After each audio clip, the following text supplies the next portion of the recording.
ಓಂ ಅಜ್ಞಾನತಿಮಿರಾಂಧಸ್ಯ ಜ್ಞಾನಾಂಜನಶಲಾಕಯಾ ಚಕ್ಷುರುನ್ಮೀಲಿತಂ ಯೇನ ತಸ್ಮೈ ಶ್ರೀಗುರವೇ ನಮಃ. ಶ್ರೀಚೈತನ್ಯಮನೋಭೀಷ್ಟಂ ಸ್ಥಾಪಿತಂ ಯೇನ ಭೂತಲೆ ಸ್ವಯಂ ರೂಪಾ ಕದಾ ಮಹ್ಯಂ ದದಾತಿ ಸ್ವಪದಾಂತಿಕಂ.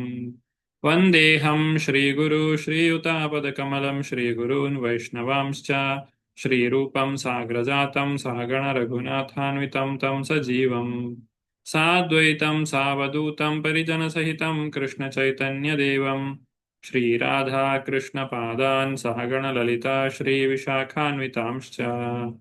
ಹೇ ಕೃಷ್ಣ ಕರುಣಾ ಸಿಂಧು ದೀನಬಂಧು ಜಗತ್ಪತೆ ಗೋಪೇಶ ಗೋಪಿಕಾ ಕಾಂತ ರಾಧಾಕಾಂತ ನಮೋಸ್ತುತೆ. ತಪ್ತ ಕಾಂಚನ ಗೌರಾಂಗಿ ರಾಧೆ ವೃಂದಾವನೇಶ್ವರಿ ವೃಷಭಾನುಸುತೆ ದೇವಿ ಪ್ರಣಮಾಮಿ ಹರಿಪ್ರಿಯೆ. ವಾಂಛಾಕಲ್ಪತರುಭ್ಯಶ್ಚ ಕೃಪಾ ಸಿಂಧುಭ್ಯ ಏವ ಚ ಪತಿತಾನಾಂ ಪಾವನೇಭ್ಯೋ ವೈಷ್ಣವೇಭ್ಯೋ ನಮೋ ನಮಃ.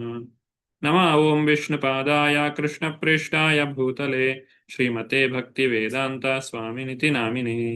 ನಮಸ್ತೆ ಸಾರಸ್ವತೆ ದೇವೆ ಗೌರವಾಣಿ ಪ್ರಚಾರಿಣೆ ನಿರ್ವಿಶೇಷ ಶೂನ್ಯವಾದಿ ಪಾಶ್ಚಾತ್ಯ ದೇಶತಾರಿಣೆ. ಜಯೋ ಶ್ರೀ ಕೃಷ್ಣ ಚೈತನ್ಯ ಪ್ರಭೋ ನಿತ್ಯಾನಂದ ಶ್ರೀ ಅದ್ವೈತ ಗದಾಧರ ಶ್ರೀವಾಸಾದಿ ಗೌರ ಭಕ್ತವೃಂದ. ಹರೇ ಕೃಷ್ಣ ಕೃಷ್ಣ ಕೃಷ್ಣ ಹರೇ ಹರೇ ಹರೇ ರಾಮ ರಾಮ ರಾಮ ಹರೇ ಹರೇ. ಹರೇ ಕೃಷ್ಣ ಪ್ರಭು. ಹರೇ ಕೃಷ್ಣ. ಇಂದಿನ ಶ್ರೀಮದ್ ಭಾಗವತದ ಅಧ್ಯಯನ 3ನೇ ಸ್ಕಂದದ 30ನೇ ಅಧ್ಯಾಯ, ಪ್ರತಿಕೂಲ ಕಾಮ್ಯಕರ್ಮಗಳು, ಕಪಿಲರ ವರ್ಣನೆ. ಈ ಒಂದು ಅಧ್ಯಾಯದಲ್ಲಿ ಹೇಗೆ ಒಬ್ಬ ಭೌತಿಕವಾದಿಯು ಜೀವನದಲ್ಲಿ ಬಹಳಷ್ಟು ಕಷ್ಟಗಳನ್ನ ಪಡ್ತಾನೆ ಹಾಗೂ ಮರಣ ಸಮಯದಲ್ಲಿ ಆತನು ಯಾವ ರೀತಿಯಾದಂತಹ ಯಾತನೆಯನ್ನ ಅನುಭವಿಸ್ತಾನೆ ಹಾಗೂ ಮರಣ ನಂತರ ಆ ಒಂದು ನರಕ ಲೋಕದಲ್ಲಿ ಯಾವ ರೀತಿಯಾಗಿ ಅವನು ಕಷ್ಟಗಳನ್ನ ಅನುಭವಿಸ್ತಾನೆ ಇತ್ಯಾದಿ ವಿಚಾರಗಳನ್ನ ಈ ಒಂದು ಅಧ್ಯಾಯದಲ್ಲಿ ತಿಳಿದುಕೊಳ್ಳಿಕ್ಕಿದ್ದೇವೆ. ಈ ಅಧ್ಯಾಯದಲ್ಲಿ ಒಟ್ಟು 34 ಶ್ಲೋಕಗಳಿವೆ. ಮೊದಲ 18 ಶ್ಲೋಕಗಳು ಈ ಪ್ರಪಂಚದಲ್ಲಿ ಇರಬೇಕಾದ್ರೆ ಹೇಗೆ ವ್ಯಕ್ತಿಯು ವ್ಯವಹಾರವನ್ನ ಮಾಡ್ತಾನೆ ಮತ್ತು ಪಾಪಗಳ ಚಟುವಟಿಕೆಗಳಲ್ಲಿ ತೊಡಗಿ ಕಷ್ಟಗಳಿಗೆ ಸಿಲುಕಿಕೊಳ್ತಾನೆ ಅನ್ನೋದನ್ನ ನೋಡ್ತೇವೆ. ಹಾಗೆ ಉಳಿದ ಭಾಗದಲ್ಲಿ ಮರಣಾನಂತರ ಏನಾಗ್ತದೆ ಅನ್ನೋದರ ಕುರಿತಾಗಿ ನಾವು ತಿಳಿದುಕೊಳ್ಳಿಕ್ಕಿದ್ದೇವೆ. ಪುಸ್ತಕ ಇದ್ದವರು ದಯವಿಟ್ಟು ಪುಸ್ತಕವನ್ನ ತೆರೆಯಿರಿ ಹಾಗೂ ಅನುವಾದವನ್ನು ಓದುವವರು ಕೈ ಮೇಲೆತ್ತಬಹುದು. ಕಪಿಲ ಉವಾಚ ತಸ್ಯೈತಸ್ಯ ಜನೋ ನೂನಂ ನಾಯಂ ವೇದೋರು ವಿಕ್ರಮಂ ಕಾಲ್ಯಮಾನೋಪಿ ಬಲಿನೋ ವಾಯೋರಿವಾಘನಾವಲಿಃ. ಲೀಲಾವತಿ ಮಾತಾಜಿ. ಹರೇ ಕೃಷ್ಣ ಪ್ರಭುಜಿ. ಬುಕ್ ತೆಗಿತೀನಿ ಪ್ರಭುಜಿ, 1 ಸೆಕೆಂಡ್ ಪ್ರಭುಜಿ.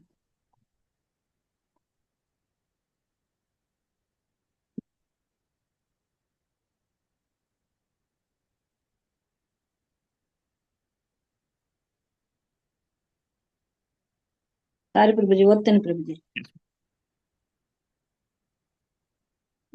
ಅನುವಾದ. ದೇವೋತ್ತಮ ಪರಮಪುರುಷನು ಹೇಳಿದನು, ಮೋಡಗಳ ಸಮೂಹವು ಗಾಳಿಯ ಬಲಿಷ್ಠ ಪ್ರಭಾವವನ್ನು ಅರಿಯದಿರುವಂತೆ ಐಹಿಕ ಪ್ರಜ್ಞೆಯಲ್ಲಿ ನಿರತನಾದ ವ್ಯಕ್ತಿಯು ತನ್ನನ್ನು ಒಯ್ಯುತ್ತಿರುವ ಕಾಲದ ಪ್ರಭಾವದ ಬಲಾಢ್ಯತೆಯನ್ನು ಅರಿಯನು. ಹರೇ ಕೃಷ್ಣ ಪ್ರಭುಜಿ. ಹರೇ ಕೃಷ್ಣ. ಇಲ್ಲಿ ಕಾಲದ ಮಹತ್ವವನ್ನ ತಿಳಿಸ್ತಾ ಇದ್ದಾರೆ. ಭಾವಾರ್ಥದಲ್ಲಿ ಶ್ರೀಲ ಪ್ರಭುಪಾದರು ಹೇಗೆ ಚಾಣಕ್ಯ ಪಂಡಿತರು ಈ ಕಾಲದ ಒಂದು ಮಹತ್ವವನ್ನ ತಿಳಿಸಿದ್ದಾರೆ ಅನ್ನೋದನ್ನ ಇಲ್ಲಿ ಉಲ್ಲೇಖಿಸಿದ್ದಾರೆ. ಒಂದು ಸಲ ಕಳೆದು ಹೋದಂತಹ ಸಮಯ ಅದು ಕೋಟಿ ಕೊಟ್ಟರು ಕೂಡ ಅದು ಮತ್ತೆ ನಮಗೆ ಹಿಂದಕ್ಕೆ ಬರುವುದಿಲ್ಲ. ಒಂದು ಸಲ ಸಮಯ ಹೋಯ್ತು ಅಂತ ಹೇಳಿದ್ರೆ ಮತ್ತೆ ಅದನ್ನ ಹಿಂದಕ್ಕೆ ಪಡೀಲಿಕ್ಕೆ ಸಾಧ್ಯ ಆಗುವುದಿಲ್ಲ. ಅಷ್ಟೊಂದು ಅಮೂಲ್ಯವಾಗಿರುವಂತಹದ್ದು ಸಮಯ. ಇಲ್ಲಿ ಈ ಅಧ್ಯಾಯದಲ್ಲಿ ನಾವು ಮುಖ್ಯವಾಗಿ ಭೌತಿಕವಾದಿಗಳ ವಿಚಾರಗಳನ್ನ ತಿಳಿದುಕೊಳ್ಳಿಕ್ಕಿರುವಂತಹದ್ದು. ಹಾಗೆ ಯಾರು ಐಹಿಕ ಪ್ರಜ್ಞೆಯಲ್ಲಿ ನಿರತರಾಗಿದ್ದಾರೋ ಅವರು ತಮಗೆ ಅರಿವಿಲ್ಲದಂತೆಯೇ ತಮ್ಮ ಸಮಯವನ್ನ ಕಳೆದುಕೊಳ್ಳುತ್ತಾ ಇದ್ದಾರೆ. ಈ ಸಮಯ ಅದನ್ನ ಇಲ್ಲಿ ಈ ಒಂದು ವ್ಯಕ್ತಿಯನ್ನ ಮೋಡಕ್ಕೆ ಹೋಲಿಸಿದ್ದಾರೆ, ಕಾಲವನ್ನ ಗಾಳಿಗೆ ಹೋಲಿಸಿದ್ದಾರೆ. ಮೋಡ, ಆಕಾಶದಲ್ಲಿರುವಂತಹ ಮೋಡ ಗಾಳಿ ಬಂದಾಗ ಅದು ಚದುರಿ ಹೋಗ್ತದೆ. ಆ ಒಂದು ಎಷ್ಟೇ ದೊಡ್ಡ ಮೋಡ ಇದ್ರೂ ಕೂಡ ಬಲಿಷ್ಠವಾದಂತಹ ಗಾಳಿ ಬಂದಾಗ ಅದನ್ನ ಒಂದು ಸ್ಥಳದಿಂದ ಇನ್ನೊಂದು ಸ್ಥಳಕ್ಕೆ ಅದು ತೆಗೆದುಕೊಂಡು ಹೋಗ್ತದೆ. ಅದೇ ರೀತಿ ಈ ಕಾಲವು ಕೂಡ ಯಾವ ವ್ಯಕ್ತಿ ಐಹಿಕ ಪ್ರಜ್ಞೆಯಲ್ಲಿ ನಿರತನಾಗಿರ್ತಾನೋ ಅಂತಹ ವ್ಯಕ್ತಿಯನ್ನ ಆ ಕಾಲವು ಅವನನ್ನ ಮರಣದ ಕಡೆಗೆ ತೆಗೆದುಕೊಂಡು ಹೋಗ್ತದೆ. ಕಾಲದ ಮುಂದೆ ಯಾರೂ ಶಾಶ್ವತವಾಗಿ ಇರಲಿಕ್ಕೆ ಸಾಧ್ಯ ಇಲ್ಲ. ಬಹಳ ಬಲಿಷ್ಠವಾಗಿರುವಂತಹ ಒಂದು ಭಗವಂತನ ಶಕ್ತಿಯಾಗಿದೆ ಈ ಕಾಲ. ಎಷ್ಟೋ ದೊಡ್ಡ ದೊಡ್ಡ ಸಾಮ್ರಾಜ್ಯಗಳಿದ್ದವು, ಆದರೆ ಈಗ ಅವೆಲ್ಲವೂ ಕೂಡ ನಾಶವಾಗಿ ಹೋಗಿದೆ. ಇದು ಕಾಲದ ಒಂದು ಪ್ರಭಾವ. ಆದರೆ ಯಾರು ಭಗವಂತನ ಸೇವೆಯಲ್ಲಿ ತೊಡಗಿರ್ತಾರೋ ಅವರನ್ನ ಈ ಕಾಲವು ಭಗವಂತನ ಹತ್ತಿರಕ್ಕೆ ಕರೆದುಕೊಂಡು ಹೋಗ್ತದೆ. ಮುಂದುವರಿಸ್ತಾ 2ನೇ ಶ್ಲೋಕ. ಯಂ ಯಮರ್ಥಮುಪಾದತ್ತೆ ದುಃಖೇನ ಸುಖಹೇತವೇ ತಂ ತಂ ಧುನೋತಿ ಭಗವಾನ್ ಪುಮಾನ್ ಶೋಚತಿ ಯತ್ಕೃತೆ. ಚಂದ್ರಿಕಾ ಮಾತಾಜಿ. ಹರೇ ಕೃಷ್ಣ ಪ್ರಭುಜಿ. ಹರೇ ಕೃಷ್ಣ. ಸುಖ ಸಂತೋಷವೆನಿಸಿಕೊಂಡದ್ದಕ್ಕಾಗಿ ಲೌಕಿಕನು ಉತ್ಪಾದಿಸಿದೆಲ್ಲವನ್ನೂ ದೇವೋತ್ತಮ ಪುರುಷನು ಕಾಲ ಪ್ರಭಾವನಾಗಿ ನಾಶಪಡಿಸುತ್ತಾನೆ. ಈ ಕಾರಣದಿಂದಾಗಿ ಬದ್ಧಾತ್ಮನು ಶೋಕಿಸುತ್ತಾನೆ. ಹರೇ ಕೃಷ್ಣ ಪ್ರಭುಜಿ. ಹರೇ ಕೃಷ್ಣ. ನಾವು ಜೀವನದಲ್ಲಿ ಸಂತೋಷವಾಗಿರಬೇಕು ಅಂತ ಹೇಳಿ ಅಂದುಕೊಂಡು ಏನೆಲ್ಲ ಸಂಪಾದನೆ ಮಾಡಿ ಇಟ್ಟುಕೊಂಡ್ರು ಕೂಡ ಅದು ಕಾಲವು ಬಂದಾಗ ನಾಶವಾಗಿ ಹೋಗ್ತದೆ. ಆ ಕಾಲ ಬಂದಾಗ ನಾವು ಏನೆಲ್ಲ ಸಂಪಾದಿಸಿದ್ದೇವೆ ಅವುಗಳು ನಮ್ಮನ್ನ ಬಿಟ್ಟು ಹೋಗ್ತವೆ ಅಥವಾ ನಾವು ಅವುಗಳನ್ನ ಬಿಟ್ಟು ಹೋಗಬೇಕಾಗ್ತದೆ. ಆದ್ರೆ ಭಾವಾರ್ಥದಲ್ಲಿ ಶ್ರೀಲ ಪ್ರಭುಪಾದರು ಬರೀತಾರೆ, ಶಾಶ್ವತವಾದಂತಹ ಒಂದು ಕರ್ತವ್ಯ ಇದೆ ಮನುಷ್ಯನಿಗೆ. ಮುಖ್ಯವಾಗಿ ಮನುಷ್ಯ ಜನ್ಮ ಬಂದಾಗ ಬೇರೆ ಪ್ರಾಣಿಗಳಿಗೆ ಇದು ಮಾಡಲಿಕ್ಕೆ ಸಾಧ್ಯ ಆಗುದಿಲ್ಲ. ಈ ಆಧ್ಯಾತ್ಮ ಜೀವನವನ್ನ ನಾವು ನಡೆಸಲಿಕ್ಕೆ ಮಾನವ ಶರೀರದಲ್ಲಿ ಮಾತ್ರ ಸಾಧ್ಯ. ಅಂತಹ ಮಾನವ ಶರೀರವನ್ನ ನಾವು ಬಹಳ ಜಾಗರೂಕತೆಯಿಂದ ಬಳಸಿಕೊಳ್ಳಬೇಕು. ಒಂದು ಸಲ ಅವಕಾಶ ಕಳೆದು ಹೋಯ್ತು ಅಂತ ಹೇಳಿದ್ರೆ ಇನ್ನೊಂದು ಅವಕಾಶ ನಮಗೆ ದೊರಕುವುದಿಲ್ಲ. ಮುಂದುವರಿಸ್ತಾ 3ನೆಯ ಶ್ಲೋಕ. ಯದಧ್ರುವಸ್ಯ ದೇಹಸ್ಯ ಸಾನುಬಂಧಸ್ಯ ದುರ್ಮತಿಃ ಧ್ರುವಾಣಿ ಮನ್ಯತೆ ಮೋಹಾದ್ ಗೃಹ ಕ್ಷೇತ್ರ ವಸೂನಿ ಚ. ಉಮಾ ಕುಲಕರ್ಣಿ ಮತ್ತು. ಹರೇ ಕೃಷ್ಣ ಪ್ರಭುಜಿ. ಅನುವಾದ ಪ್ರಭುಪಾದರಿಂದ ಪ್ರಭುಪಾದಿದೆ. ಈ ದೇಹ ಅಶಾಶ್ವತವಾದದ್ದು ಮತ್ತು ಈ ದೇಹ ಸಂಬಂಧಿಯಾದ ಮನೆ, ಭೂಮಿ ಮತ್ತು ಸಂಪತ್ತಿನ ಆಕರ್ಷಣೆಗಳು ತಾತ್ಕಾಲಿಕವಾದವು ಎಂಬುದನ್ನು ದುರ್ಮಾರ್ಗಿ ಲೌಕಿಕನು ತಿಳಿದುಕೊಳ್ಳುವುದಿಲ್ಲ. ಅಜ್ಞಾನದಿಂದಾಗಿ ಅವನು ಪ್ರತಿಯೊಂದೂ ಶಾಶ್ವತವೆಂದು ಭಾವಿಸುತ್ತಾನೆ. ಹರೇ ಕೃಷ್ಣ ಪ್ರಭುಜಿ. ಹರೇ ಕೃಷ್ಣ. ಯುಧಿಷ್ಠಿರ ಮಹಾರಾಜನಲ್ಲಿ ಯಕ್ಷನು ಕೇಳಿದಂತಹ ಒಂದು ಪ್ರಶ್ನೆ, ಈ ಪ್ರಪಂಚದಲ್ಲಿ ಅತಿ ಆಶ್ಚರ್ಯಕರವಾದಂತಹ ವಿಷಯ ಯಾವುದು ಅಂತ ಹೇಳಿ. ಅದಕ್ಕೆ ಯುಧಿಷ್ಠಿರ ಮಹಾಭಾರತದಲ್ಲಿ ಕೊಡುವಂತಹ ಉತ್ತರ ಏನು ಅಂತ ಹೇಳಿದ್ರೆ, ನಾವು ಪ್ರತಿನಿತ್ಯ ಬಹಳಷ್ಟು ಜನ ಸಾಯುವುದನ್ನು ನೋಡ್ತೇವೆ. ಎಷ್ಟೋ ಈಗ ಪ್ರಪಂಚದಾದ್ಯಂತ ನಾವು ನೋಡಿದ್ರೆ 100 ಜನ ಒಂದು ದಿನದಲ್ಲಿ ಸಾಯ್ತಾರೆ. ಆದ್ರೆ ನಾವು ಮಾತ್ರ ನನಗೆ ಸಾವು ಬರುವುದಿಲ್ಲ ಅಂತಲೇ ಅಂದುಕೊಂಡಿರ್ತೇವೆ. ಆ ಸಾವಿಗೆ ನಾವು ಸಿದ್ಧತೆಯನ್ನ ಮಾಡಿಕೊಳ್ಳುವುದೇ ಇಲ್ಲ. ಇದು ಬಹಳ ಆಶ್ಚರ್ಯಕರವಾದಂತಹ ಸಂಗತಿ ಅಂತ ಹೇಳ್ತಾರೆ.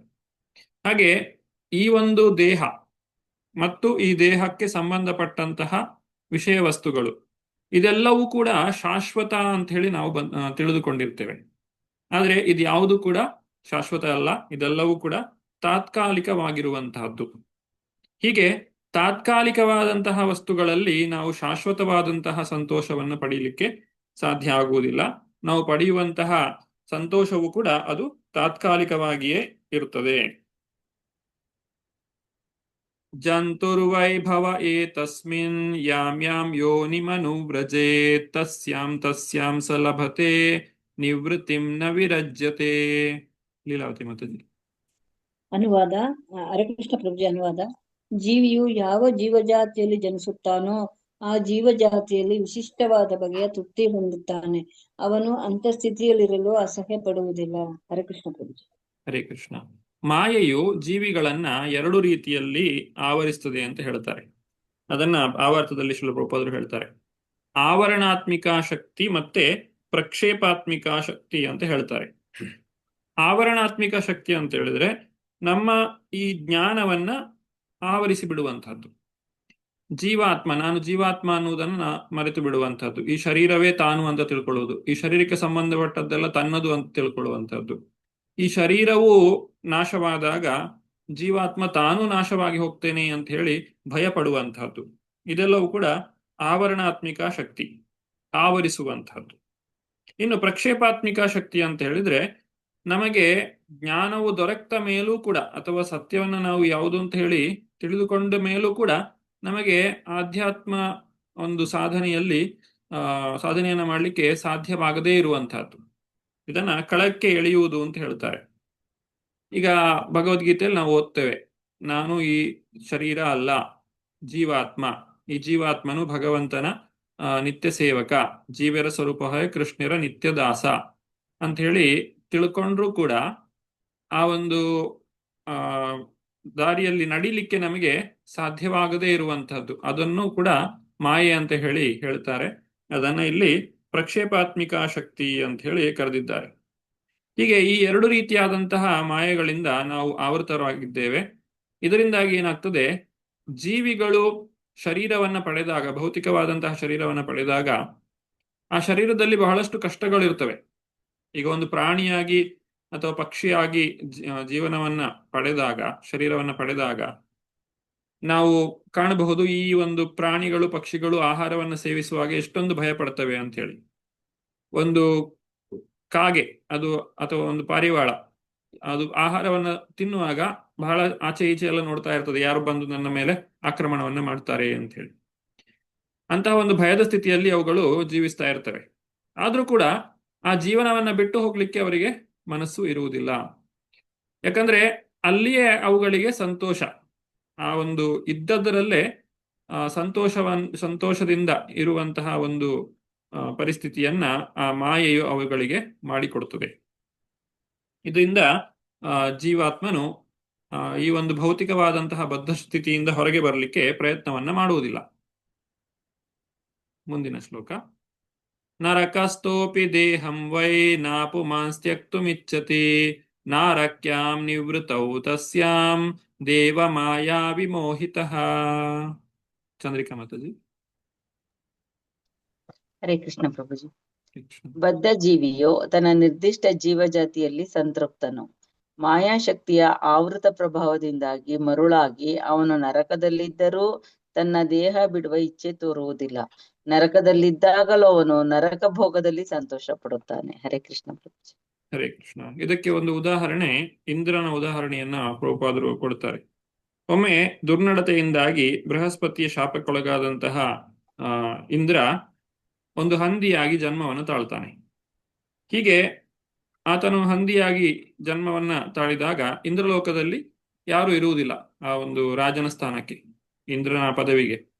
ಆಗ ಬ್ರಹ್ಮದೇವರೇ ಬಂದು ಇಂದ್ರನಲ್ಲಿ ಕೇಳ್ತಾರೆ, ಹಂದಿಯ ರೂಪದಲ್ಲಿದ್ದಂತಹ ಇಂದ್ರನಲ್ಲಿ, ನೀನು ಇನ್ನು ಈ ಜೀವನ ಸಾಕು ನಿನಗೆ, ಅಲ್ಲಿ ಇಂದ್ರನ ಪದವಿಯಲ್ಲಿ ನೀನು ಅಲ್ಲಿ ಬೇಕು, ಅಲ್ಲಿಗೆ ಬಂದು ಬಿಡು ಅಂತ ಹೇಳಿ ಬ್ರಹ್ಮದೇವರು ಕರೆದಾಗ ಇಂದ್ರ ಹೇಳ್ತಾನೆ, ನಾನು ಈಗ ಇಲ್ಲಿ ಬಹಳಷ್ಟು ಜವಾಬ್ದಾರಿಗಳನ್ನ ಹೊಂದಿದ್ದೇನೆ, ಇಲ್ಲಿ ಇರುವಂತಹ ಇಷ್ಟೊಂದು ಜವಾಬ್ದಾರಿಗಳನ್ನ ಬಿಟ್ಟು ಇವರನ್ನೆಲ್ಲ ನಾನು ಅಲ್ಲಿಗೆ ಬಂದ್ರೆ ಇವರನ್ನೆಲ್ಲ ಯಾರು ನೋಡಿಕೊಳ್ತಾರೆ ಅಂತ ಹೇಳಿ ತನ್ನ ಒಂದು ಪರಿವಾರ, ತನ್ನ ಹೆಂಡತಿ ಮಕ್ಕಳು ಅವುಗಳನ್ನೆಲ್ಲ ತೋರಿಸ್ತಾ, ನಾನು ಇವರ ಜೊತೆ ಇಲ್ಲಿ ಸುಖವಾಗಿದ್ದೇನೆ, ನಾನೆಲ್ಲಿಗೂ ಬರುವುದಿಲ್ಲ ಅಂತ ಹೇಳಿ ಇಂದ್ರನು ಹೇಳ್ತಾನೆ. ಈ ರೀತಿಯಾಗಿ ಮಾಯೆಯು ನಮ್ಮನ್ನ ಆವರಿಸ್ತದೆ. ನಾವು ಎಲ್ಲಿಯೇ ಇದ್ರೂ ಕೂಡ ಅಲ್ಲಿಗೆ ಅಂಟಿಕೊಂಡು ಜೀವಿಸ್ತೇವೆ, ಮತ್ತೆ ಅದರಿಂದ ಹೊರಗೆ ಬರಲಿಕ್ಕೆ ನಾವು ಪ್ರಯತ್ನವನ್ನ ಮಾಡುವುದಿಲ್ಲ. ಸ್ವರ್ಗದ ರಾಜವೈಭವವನ್ನು ಕೂಡ ಅನುಭವಿಸ್ಲಿಕ್ಕೆ ಅಥವಾ ಪಡಿಲಿಕ್ಕೆ ಇಂದ್ರನು ಇಲ್ಲಿ ಬಯಸ್ತಾ ಇಲ್ಲ. ಆತನು ಒಂದು ಹಂದಿಯ ಜನ್ಮದಲ್ಲೇ ಇರ್ತೇನೆ ಅಂತ ಹೇಳಿ ಆತನು ಹೇಳ್ತಾ ಇದ್ದಾನೆ. ಯಾಕಂದ್ರೆ ಆತನ ಒಂದು ಬುದ್ಧಿಯನ್ನ ಅಲ್ಲಿ ಮಾಯೆಯು ಆವರಿಸಿದೆ. ಹಂದಿಯ ಜೀವನ ಮಟ್ಟದಲ್ಲೇ ಆತನು ತೃಪ್ತಿಯಾಗುತ್ತಾನೆ. ಮಾಯೆಯ ಪ್ರಭಾವದಿಂದಾಗಿ ಬದ್ಧಾತ್ಮನು ತನಗೆ ಒದಗಿಸಲಾದ ನಿರ್ದಿಷ್ಟ ಮಾದರಿಯ ದೇಹದಲ್ಲಿ ಎಷ್ಟೊಂದು ಮೋಹಿತನೆಂದರೆ, ಈ ದೇಹ ತ್ಯಜಿಸು, ತಕ್ಷಣವೇ ನಿನಗೆ ಮಹಾರಾಜನ ದೇಹ ಲಭ್ಯವಾಗುವುದು ಎಂದು ಹೇಳಿದರೂ ಅವನು ಒಪ್ಪುವುದಿಲ್ಲ. ಆತ್ಮಜಾಯ ಸುತಾಗಾರ ಪಶು ದ್ರವಿಣ ಬಂಧುಷು ನಿರೂಢ ಮೂಲ ಹೃದಯ ಆತ್ಮಾನಂ ಬಹುಮನ್ಯತೆ. ಉಮಾಕುಲಕರ್ಣಿ ಮಾತಾಜಿ. ಹರೇ ಕೃಷ್ಣ ಪ್ರಭುಜಿ. ಅನುವಾದ ಪ್ರಭುಪಾದರಿಂದ ಪ್ರಭುಪಾದಕ್ಕೆ ಜೈ. ಜೀವನ ಮಟ್ಟದಲ್ಲಿನ ಅಂತಹ ತೃಪ್ತಿಯು ವ್ಯಕ್ತಿಗೆ ತನ್ನ ದೇಹ, ಪತ್ನಿ, ಮನೆ ಮಕ್ಕಳು, ಪ್ರಾಣಿಗಳು, ಸಂಪತ್ತು ಮತ್ತು ಸ್ನೇಹಿತರು ಮೊದಲಾದ ಆಕರ್ಷಣೆಗಳ ನಿಮಿತ್ತದಿಂದಾಗಿ ಸಾಧ್ಯವಾಗಿದೆ. ಅಂತಹ ಸಹವಾಸದಲ್ಲಿ ತಾನು ಪರಿಪೂರ್ಣನೆಂದು ಬದ್ಧಾತ್ಮನು ಭಾವಿಸುತ್ತಾನೆ. ಹರೇ ಕೃಷ್ಣ ಪ್ರಭುಜಿ. ಹರೇ ಕೃಷ್ಣ. ಇಲ್ಲಿ ಅದನ್ನೇ ಮನುಷ್ಯರಿಗೆ ಹೋಲಿಸಿ ತಿಳಿಸ್ತಾ ಇದ್ದಾರೆ ಈ ಒಂದು ಶ್ಲೋಕದಲ್ಲಿ. ಬದ್ಧಾತ್ಮನು ತನ್ನ ಒಂದು ಕುಟುಂಬ ಪರಿವಾರ, ಪತ್ನಿ, ಮನೆ ಮಕ್ಕಳು, ಪ್ರಾಣಿಗಳು, ಸಂಪತ್ತು, ಸ್ನೇಹಿತರು ಇವುಗಳನ್ನೇ ಶಾಶ್ವತ ಅಂತ ಹೇಳಿ ತಿಳಿದುಕೊಂಡು ಭಗವಂತನ ಧಾಮಕ್ಕೆ ಹೋಗಬೇಕಾದ್ರೆ ನಾವು ಮಾಡಬೇಕಾಗಿರುವಂತಹ ಆಧ್ಯಾತ್ಮಿಕ ಸಾಧನೆಯನ್ನ ನಿರ್ಲಕ್ಷ್ಯ ಮಾಡ್ತಾರೆ. ಸಂದಹ್ಯಮಾನ ಸರ್ವಾಂಗ ಏಷಾ ಮುದ್ವಹನಾಧಿನ ಕರೋತ್ಯವಿರತಂ ಮೂಢೋ ದುರಿತಾನಿ ದುರಾಶಯ. ಲೀಲಾವತಿ ಮಾತಾಜಿ. ಹರೇ ಕೃಷ್ಣ ಪ್ರಭುಜಿ. ಸದಾ ಚಿಂತೆಯಿಂದ ದಹಿಸುತ್ತಿದ್ದರೂ ಅಂತಹ ಮೂಢನು ಎಂದಿಗೂ ಕೈಗೂಡದ ಆಸೆಯಿಂದ ತನ್ನ ಕುಟುಂಬ ಮತ್ತು ಸಮಾಜವೆನಿಸಿಕೊಳ್ಳುವುದರ ಪೋಷಣೆಗಾಗಿ ಎಲ್ಲ ಬಗೆಯ ದುಷ್ಟ ಕಾರ್ಯಗಳನ್ನು ಮಾಡುತ್ತಾನೆ. ಹರೇ ಕೃಷ್ಣ ಪ್ರಭುಜಿ. ಹರೇ ಕೃಷ್ಣ.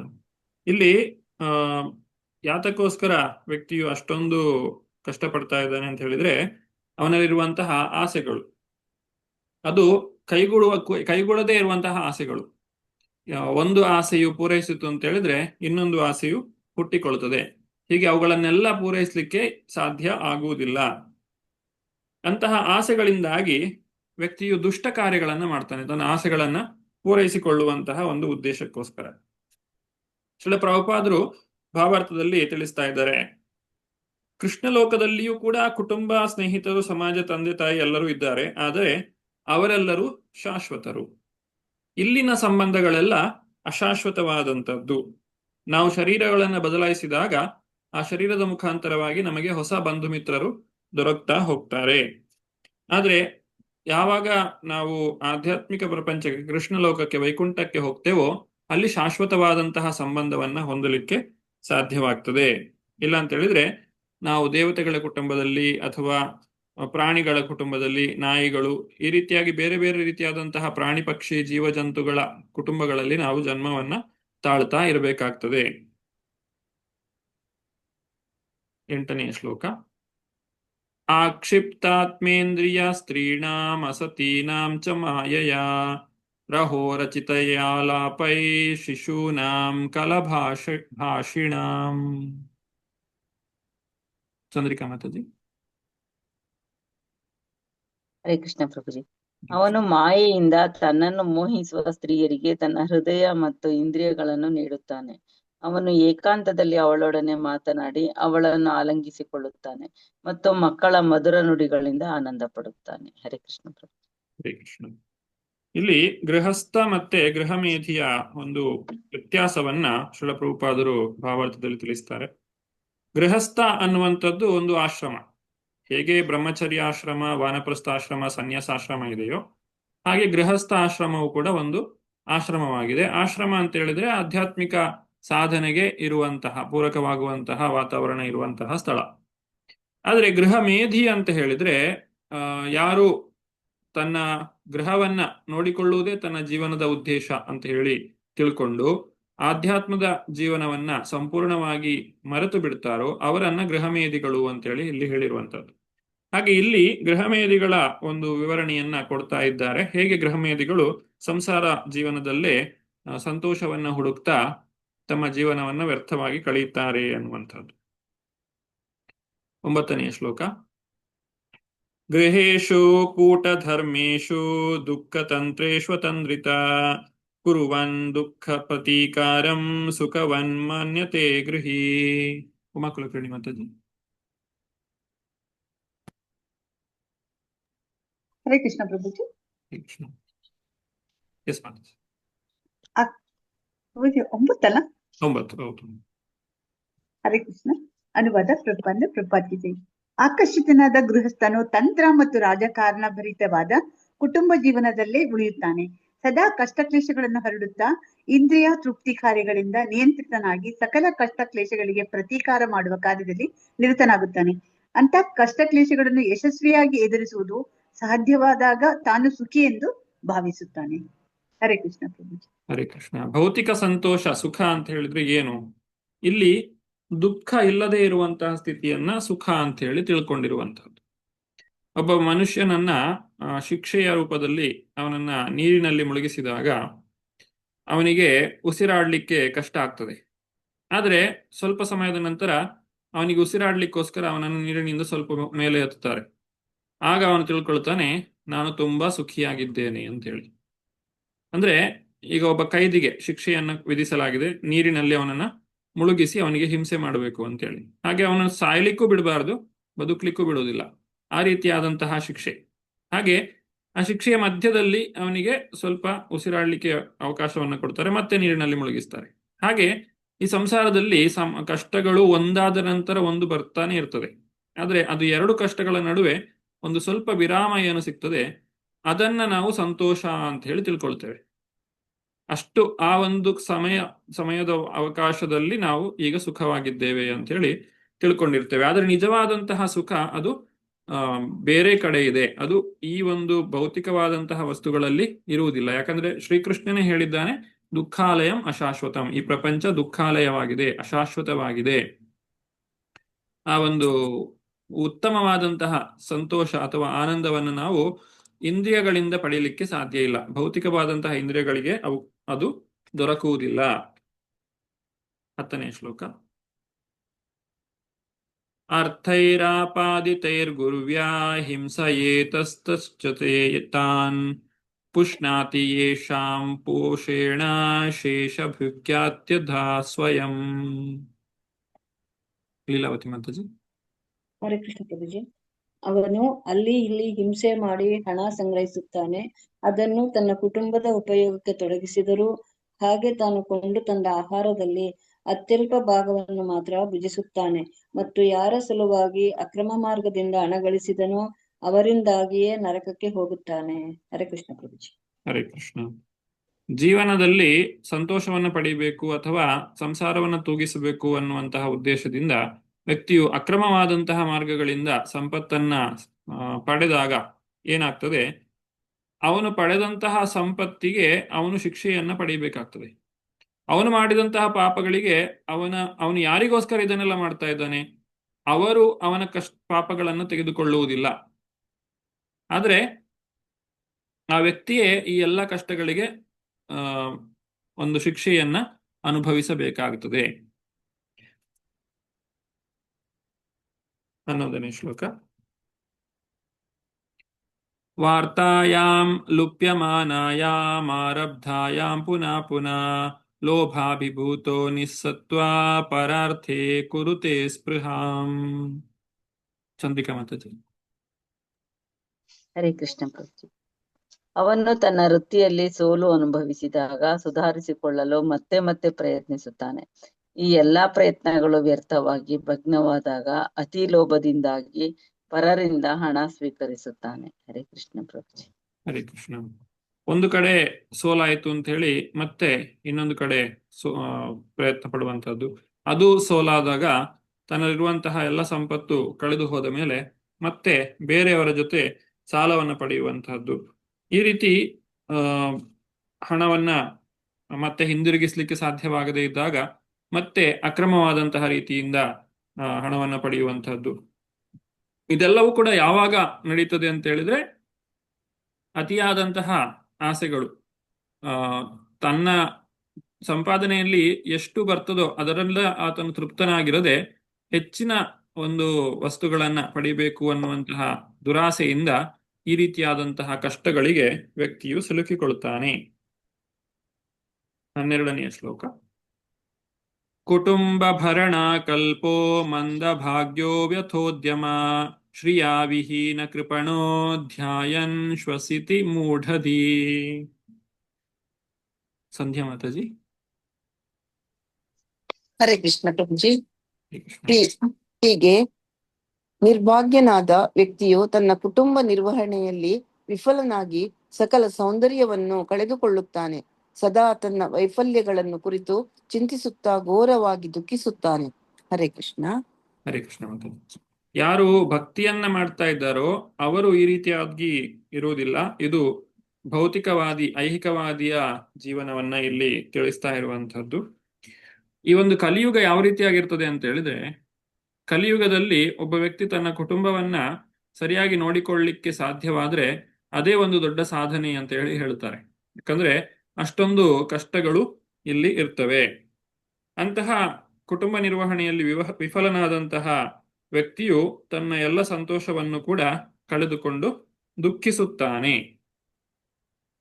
ಏವಂ ಸ್ವಭರಣ ಕಲ್ಪಂ ತತ್ಕಲತ್ರಾದಯಸ್ತಥಾ ನಾದ್ರಿಯಂತೆ ಯಥಾ ಪೂರ್ವಂ ಕೀನಾಶಾ ಇವ ಗೋಚರಂ. ಉಮಾ ಕುಲಕರ್ಣಿ ಮತ್ತದು. ಹರೇ ಕೃಷ್ಣ ಪ್ರಭುಜಿ. ಅನುವಾದ ಪ್ರಭುಪಾದರಿಂದ. ನಮ್ಮ ನಮ್ಮ ಪೋಷಣೆಯಲ್ಲಿ ಅಸಮರ್ಥನಾದ ಅವನನ್ನು ಹೆಂಡತಿ ಮಕ್ಕಳು ಎಂದಿನ ಗೌರವ ಭಾವದಿಂದ ಕಾಣುವುದಿಲ್ಲ. ಜಿಪುಣ ರೈತರು ತಮ್ಮ ಮುದಿ ಎತ್ತನ್ನು ಹೇಗೆ ಮೊದಲಿನಂತೆ ಕಾಣುವುದಿಲ್ಲವೋ ಹಾಗೆ. ಹರೇ ಕೃಷ್ಣ ಪ್ರಭುಜಿ. ಹರೇ ಕೃಷ್ಣ.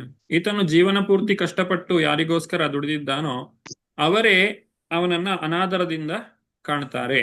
ಅವನಿಗೆ ಯಾವಾಗ ಸಂಪಾದನೆಯನ್ನ ಮಾಡಲಿಕ್ಕೆ ಸಾಧ್ಯ ಆಗುವುದಿಲ್ಲ. ಅಂತಹ ಸಂದರ್ಭದಲ್ಲಿ ಯಾತಕ್ಕೋಸ್ಕರ ಶ್ರೀಮದ್ ಭಾಗವತ ನಮಗೆ ಇದನ್ನೆಲ್ಲ ತಿಳಿಸಿ ಎಚ್ಚರಿಸ್ತಾ ಇದೆ ಅಂತ ಹೇಳಿದ್ರೆ, ನಾವು ಯಾವ ಒಂದು ವಿಷಯಕ್ಕೆ ನಾವು ಆಗ್ತೇವೆ, ಸಂತೋಷದಲ್ಲಿ ಇರ್ಲಿಕ್ಕೆ ಸಾಧ್ಯ ಆಗ್ತದೆ ಅಂತ ಹೇಳಿ ಕಷ್ಟಪಟ್ಟು ದುಡಿಯುತ್ತೇವೋ ಅದರಿಂದ ನಮಗೆ ಸುಖ ಅನ್ನುವಂಥದ್ದು ದೊರಕುವುದಿಲ್ಲ ಅನ್ನುವುದನ್ನ ಇಲ್ಲಿ ಶ್ರೀಮದ್ ಭಾಗವತವು ಸ್ಪಷ್ಟಪಡಿಸ್ತಾ ಇದೆ. ಯಾಕಂದ್ರೆ ಭೌತಿಕವಾದಂತಹ ಜನರಿಗೆ ತಮಗೆ ಲಾಭವು ಬರುವುದಿಲ್ಲ ಅಂತ ಹೇಳಿ ತಿಳಿದಾಗ ಅವರು ಅಂತಹ ವಸ್ತುಗಳಿರ್ಲಿ ಅಥವಾ ವ್ಯಕ್ತಿಗಳಿರ್ಲಿ ಅವರನ್ನ ದೂರ ಮಾಡಿಕೊಳ್ತಾರೆ, ಅವರನ್ನ ಅನಾದರದಿಂದ ಕಾಣ್ತಾರೆ. 14ನೇ ಶ್ಲೋಕ. ತತ್ರಾಪ್ಯಜಾತ ನಿರ್ವೇದೋ ಭ್ರಿಯಮಾಣ ಸ್ವಯಂಭೃತೈ ಜರಯೋಪಾತವೈರೂಪ್ಯೋ ಮರಣಾಭಿಮುಖೋ ಗೃಹೇ. ಲೀಲಾವತಿ ಮಾತಾಜಿ. ಹರೇ ಕೃಷ್ಣ ಪ್ರಭುಜಿ. ಮೂರ್ಖನಾದ ಗೃಹಸ್ಥನು ಒಂದು ಕಾಲದಲ್ಲಿ ತಾನು ಪಾಲನೆ ಪೋಷಣೆ ಮಾಡಿದವರಿಂದ ಪೋಷಿತನಾಗುತ್ತಿದ್ದರೂ ಕುಟುಂಬ ಜೀವನದಿಂದ ವಿಮುಖನಾಗುವುದಿಲ್ಲ. ಮುಪ್ಪಿನಿಂದ ವಿಕಾರ ಹೊಂದಿ ಅವನು ಅಂತಿಮ ಗುರಿಯಾದ ಮರಣಕ್ಕೆ ಸಿದ್ಧನಾಗುತ್ತಾನೆ. ಹರೇ ಕೃಷ್ಣ ಪ್ರಭುಜಿ. ಹರೇ ಕೃಷ್ಣ. ಭಗವಂತನನ್ನ ಮರೆತಿರುವುದೇ ಈ ಎಲ್ಲಾ ಸಮಸ್ಯೆಗಳಿಗೆ ಕಾರಣವಾಗಿರ್ತದೆ. ಯಾಕಂದ್ರೆ ಎಲ್ಲರನ್ನೂ ಕೂಡ ನೋಡಿಕೊಳ್ಳುವವನು ಭಗವಂತ, ಜನಾರ್ದನ, ಎಲ್ಲರನ್ನೂ ಕೂಡ ರಕ್ಷಿಸುವವನು. ಅಂತಹ ಭಗವಂತನ ಪೋಷಣೆಯಲ್ಲಿ ನಾವು ಜೀವಿಸ್ತಾ ಇದ್ದೇವೆ. ಅದನ್ನ ಮರೆತು ತಾನೇ ಎಲ್ಲವನ್ನು ಮಾಡ್ತಾ ಇದ್ದೇನೆ ಅಂತ ಹೇಳಿ ವ್ಯಕ್ತಿಯು ತಿಳಿದುಕೊಂಡಾಗ ಅವನಿಗೆ ಈ ಒಂದು ಜವಾಬ್ದಾರಿಯಿಂದ ಹೊರಗೆ ಬರಲಿಕ್ಕೆ ಸಾಧ್ಯ ಆಗುವುದಿಲ್ಲ. ಅವನು ಸಂಸಾರ ಬಂಧನದಲ್ಲಿಯೇ ಸಿಲುಕಿಕೊಳ್ತಾನೆ. ಸಂಸಾರದಲ್ಲಿಯೇ ಮರಣವನ್ನ ಹೊಂದಿ ಮತ್ತೆ ಮುಂದಿನ ಶರೀರದಲ್ಲಿ ಮುಂದಿನ ಜನ್ಮದಲ್ಲಿ ಬೇರೆಯ ಪ್ರಾಣಿಗಳ ಅಥವಾ ಪಕ್ಷಿಗಳ ಅಥವಾ ಮನುಷ್ಯರ ಜನ್ಮವನ್ನ ಪಡೆದುಕೊಳ್ತಾನೆ. ಆತನಿಗೆ ಭಗವಂತನ ಹತ್ತಿರಕ್ಕೆ ಹೋಗುವಂತಹ ಅವಕಾಶ ದೊರಕುವುದಿಲ್ಲ. ಹಾಗಾಗಿ ಪ್ರಭುಪಾದರು ಹೇಳ್ತಾರೆ, 50 ವರ್ಷವಾದ ಕೂಡಲೇ ವ್ಯಕ್ತಿಯು ಗೃಹಸ್ಥ ಜೀವನವನ್ನು ತ್ಯಜಿಸಿ ಅರಣ್ಯವಾಸ ಮಾಡಬೇಕು. ಇಲ್ಲಿ ಅರಣ್ಯವಾಸ ಅಂತ ಹೇಳಿದ್ರೆ ಆಧ್ಯಾತ್ಮಿಕ ಜೀವನದಲ್ಲಿ ಜೀವನವನ್ನ ನಡೆಸುವಂತಹದ್ದು. ವೃಂದಾವನ, ವನ ಅಂತ ಹೇಳಿದ್ರೆ ಅರಣ್ಯ ಅಂತ ಹೇಳುದಾದ್ರೆ ವೃಂದಾವನದಲ್ಲಿ ಜೀವನವನ್ನ ಮಾಡುವಂತಹದ್ದು. ಅಂದ್ರೆ ಈ ಭಗವಂತನ ಶ್ರವಣ ಕೀರ್ತನ ಎಲ್ಲಿ ನಡೆಯುತ್ತದೋ ಅಲ್ಲಿ ನಾವು ಜೀವನವನ್ನ ನಡೆಸಬೇಕು. ಅದು ನಮ್ಮ ಈ ಜೀವನದಲ್ಲಿ ಸಾವನ್ನ ಸ್ವೀಕಾರ ಮಾಡಲಿಕ್ಕೆ ನಾವು ಮಾಡುವಂತಹ ಸಿದ್ಧತೆ. ಯಾಕಂದ್ರೆ ಪ್ರಭುಪಾದರು ಹೇಳಿದ್ದಾರೆ, life is A preparation, death is examination ಅಂತ ಹೇಳಿ. ಮುಂದಕ್ಕೆ 15ನೇ ಶ್ಲೋಕ. ಆಸ್ತೇವಮತ್ಯುಪನ್ಯಸ್ತಂ ಗೃಹಪಾಲ ಇವಾಹರನ್ ಆಮಯಾವ್ಯ ಪ್ರದೀಪ್ತಾಗ್ನಿ ಅಲ್ಪಾಹಾರೋಲ್ಪಚೇಷ್ಟಿತಃ. ಚಂದ್ರಿಕಾ ಮಾತಾಜಿ. ಹರೇ ಕೃಷ್ಣ ಪ್ರಭುಜಿ. ಹೀಗೆ ಅವನು ಸಾಕಿದ ನಾಯಿಯಂತೆ ಮನೆಯಲ್ಲಿ ಬಿದ್ದಿರುತ್ತಾನೆ ಮತ್ತು ನಿರ್ಲಕ್ಷ್ಯದಿಂದ ಕೊಡಲಾದ ಏನನ್ನೂ ಭುಂಜಿಸುತ್ತಾನೆ. ಅಜೀರ್ಣ, ಅರುಚಿಯಂತ ವ್ಯಾಧಿಗಳಿಂದ ಪೀಡಿತನಾಗಿ ಅತ್ಯಲ್ಪ ಆಹಾರ ಸೇವಿಸುತ್ತಾನೆ. ಯಾವುದೇ ಕೆಲಸ ಮಾಡಲಾಗದೆ ನಿರರ್ಥಕನಾಗುತ್ತಾನೆ. ಹರೇ ಕೃಷ್ಣ ಪ್ರಭುಜಿ. ಹರೇ ಕೃಷ್ಣ. ಈ ರೀತಿ ಆ ಒಂದು ಕೇವಲ ಹಣ ಸಂಪಾದನೆಯಲ್ಲೇ ಜೀವನವನ್ನು ನಡೆಸಿ ಹಣದಿಂದಲೇ ಎಲ್ಲವನ್ನು ಕೂಡ ತಾನು ಸಾಧಿಸ್ತೇನೆ ಅಂತ ಹೇಳಿ ತಿಳ್ಕೊಂಡಂತಹ ವ್ಯಕ್ತಿ ಮರಣ ಕಾಲದಲ್ಲಿ ಈ ರೀತಿಯಾದಂತಹ ಜೀವನವನ್ನ ನಡೆಸಬೇಕಾಗ್ತದೆ. ಈ ಶರೀರವನ್ನು ತ್ಯಾಗ ಮಾಡಿದ ನಂತರ ಏನು ಆಗುತ್ತದೆ ಅನ್ನೋದರ ಬಗ್ಗೆ ಕಿಂಚಿತ್ತು ಯೋಚನೆಯೂ ಕೂಡ ಅವರಿಗೆ ಇರುವುದಿಲ್ಲ. 16ನೇ ಶ್ಲೋಕ. ವಾಯುನೋತ್ಕ್ರಮತೋತ್ತಾರ ಕಫ ಸಮೃದ್ಧ ನಾಡಿಕಃ ಕಾಸಶ್ವಾಸಕೃತಾಯಾಸ ಕಂಠೆ ಘುರಘುರಾಯತೆ. ಉಮಾ ಕುಲಕರ್ಣಿ ಮಾತಾಜಿ. ಹರೇ ಕೃಷ್ಣ ಪ್ರಭುಜಿ. ಅನುವಾದ ಪ್ರಪಾದರಿಂದ ಪ್ರಪಾತಿದೆ. ವ್ಯಾಧಿಗ್ರಸ್ತ ಸ್ಥಿತಿಯಲ್ಲಿ ಓದಿ ಮಾತಾಜಿ.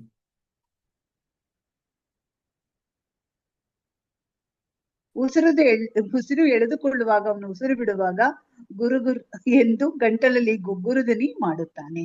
ಹರೇ ಕೃಷ್ಣ ಪ್ರಭುಜಿ. ಹರೇ ಕೃಷ್ಣ. ಮುಪ್ಪು ಬಂದಾಗ ಶರೀರವು ಸರಿಯಾಗಿ ಕೆಲಸ ಮಾಡುವುದಿಲ್ಲ.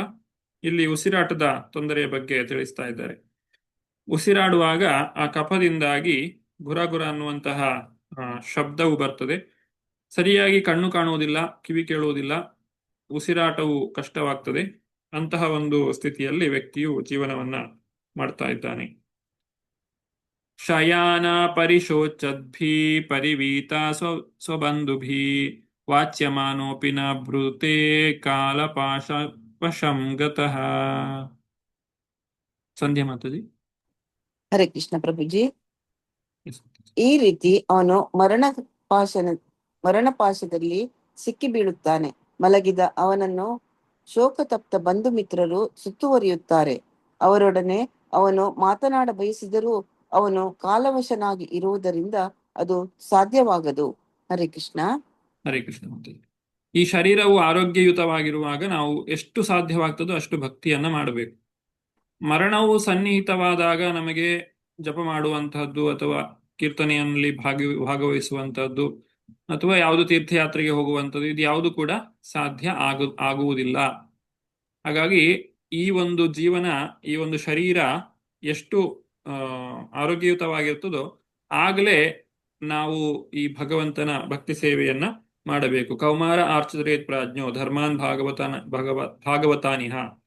ಈ ಒಂದು ಭಾಗವತದ ಶ್ರವಣ ಅಥವಾ ಭಕ್ತಿ ಸೇವೆ ಇದು ಸಣ್ಣದಿರುವಾಗಲೇ, ಕೌಮಾರ ಅವಸ್ಥೆ 5 ವರ್ಷದ ಪ್ರಾಯ ಇರುವಾಗಲೇ ವ್ಯಕ್ತಿಯು ಪ್ರಾರಂಭವನ್ನ ಮಾಡಬೇಕು ಅಂತ ಹೇಳಿ ಪ್ರಹ್ಲಾದ ಮಹಾರಾಜರು ನಮಗೆ ತಿಳಿಸಿಕೊಟ್ಟಿದ್ದಾರೆ.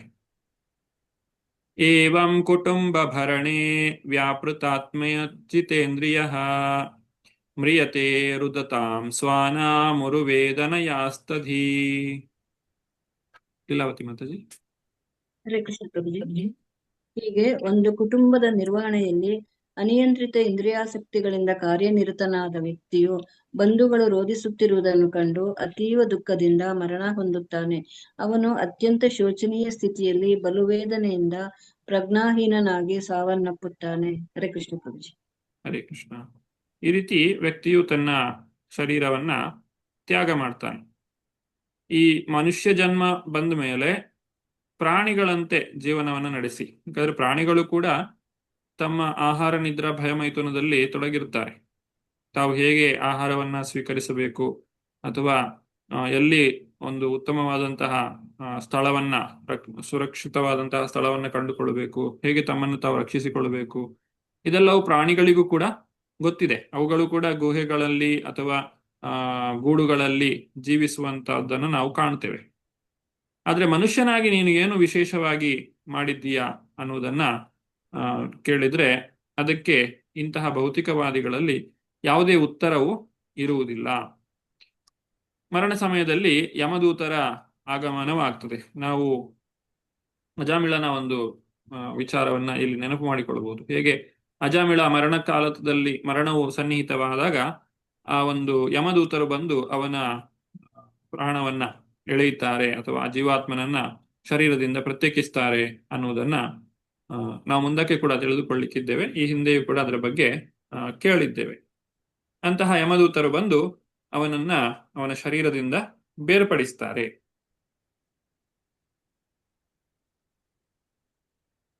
ಇದು ಮುಂದಕ್ಕೆ 19ನೇ ಶ್ಲೋಕದಿಂದ ಈ ಯಮದೂತರು ಹೇಗಿರ್ತಾರೆ ಹಾಗೂ ಆ ಮರಣದ ನಂತರ ಏನೆಲ್ಲ ಆಗ್ತದೆ ಅನ್ನುವುದನ್ನ ಇಲ್ಲಿ ತಿಳಿಸಿಕೊಡ್ತಾ ಇದ್ದಾರೆ. ಯಮದೂತೌ ತದಾ ಪ್ರಾಪ್ತೌ ಭೀಮೌ ಸರಭಸೇಕ್ಷಣೌ ಸಾ ದೃಷ್ಟ್ವಾ ತ್ರಸ್ತ ಹೃದಯ ಶಕ್ರುನ್ಮೂತ್ರಂ ವಿಮುಂಚತಿ. ಚಂದ್ರಿಕಾ ಮಾತಾಜಿ. ಹರೇ ಕೃಷ್ಣ ಪ್ರಭುಜಿ. ಮರಣ ಕಾಲದಲ್ಲಿ ಯಮದೂತರು ತನ್ನ ಮುಂದೆ ಬಂದುದನ್ನು ಅವನು ಕಾಣುತ್ತಾನೆ. ಅವರ ಕಣ್ಣುಗಳು ರೋಷಾಗ್ನಿಯಿಂದ ತುಂಬಿರುತ್ತವೆ. ಅತಿ ಭಯದಿಂದ ಅವನು ಮಲ ಮೂತ್ರ ವಿಸರ್ಜಿಸುತ್ತಾನೆ. ಹರೇ ಕೃಷ್ಣ ಪ್ರಭುಜಿ. ಹರೇ ಕೃಷ್ಣ. ನಾವು ಭಕ್ತಿ ಸೇವೆಯಲ್ಲಿ ಎಷ್ಟು ತೊಡಗಿರ್ತೇವೋ, ಈ ಒಂದು ಶರೀರ ಸ್ವಾಸ್ಥ್ಯವಾಗಿದ್ದಾಗ ಎಷ್ಟು ಭಕ್ತಿಯನ್ನ ಮಾಡ್ತೇವೋ, ಅದೇ ನಮ್ಮನ್ನ ಮರಣ ಕಾಲದಲ್ಲಿ ರಕ್ಷಣೆ ಮಾಡುವಂತಹದ್ದು. ಬೇರೆ ಯಾರು ಕೂಡ ನಮಗೆ ರಕ್ಷಣೆಯನ್ನ ಕೊಡ್ಲಿಕ್ಕೆ ಸಾಧ್ಯ ಆಗುವುದಿಲ್ಲ. ಬೇರೆಯವರಲ್ಲಿ ರಕ್ಷಣೆಯನ್ನ ಕೇಳಲಿಕ್ಕೂ ಕೂಡ ನಮಗೆ ಸಾಧ್ಯ ಆಗುವುದಿಲ್ಲ. ನಾವು ಹೇಳಿದ್ದು ಅವರಿಗೆ ಅರ್ಥ ಆಗುವುದಿಲ್ಲ. ಅವರ ಜೊತೆ ಸರಿಯಾಗಿ ನಾವು ಮಾತನಾಡಲಿಕ್ಕೆ ನಮಗೆ ಸಾಧ್ಯ ಆಗುವುದಿಲ್ಲ. ಅದರಿಂದ ಏನು ನಾವು ಭಕ್ತಿ ಸೇವೆ ಮಾಡಿದ್ದೇವೋ ಅದೇ ನಮ್ಮನ್ನ ರಕ್ಷಣೆ ಮಾಡಬೇಕು. ಇಲ್ಲಿ ಆ ಮರಣ ಅನ್ನುವಂಥದ್ದು ಎಷ್ಟೊಂದು ಭಯಂಕರವಾಗಿರ್ತದೆ ಅಂತ ಹೇಳಿದ್ರೆ ವ್ಯಕ್ತಿಯು ಮಲಮೂತ್ರ ವಿಸರ್ಜನೆಯನ್ನ ಮಾಡ್ತಾನೆ. 20ನೇ ಶ್ಲೋಕ.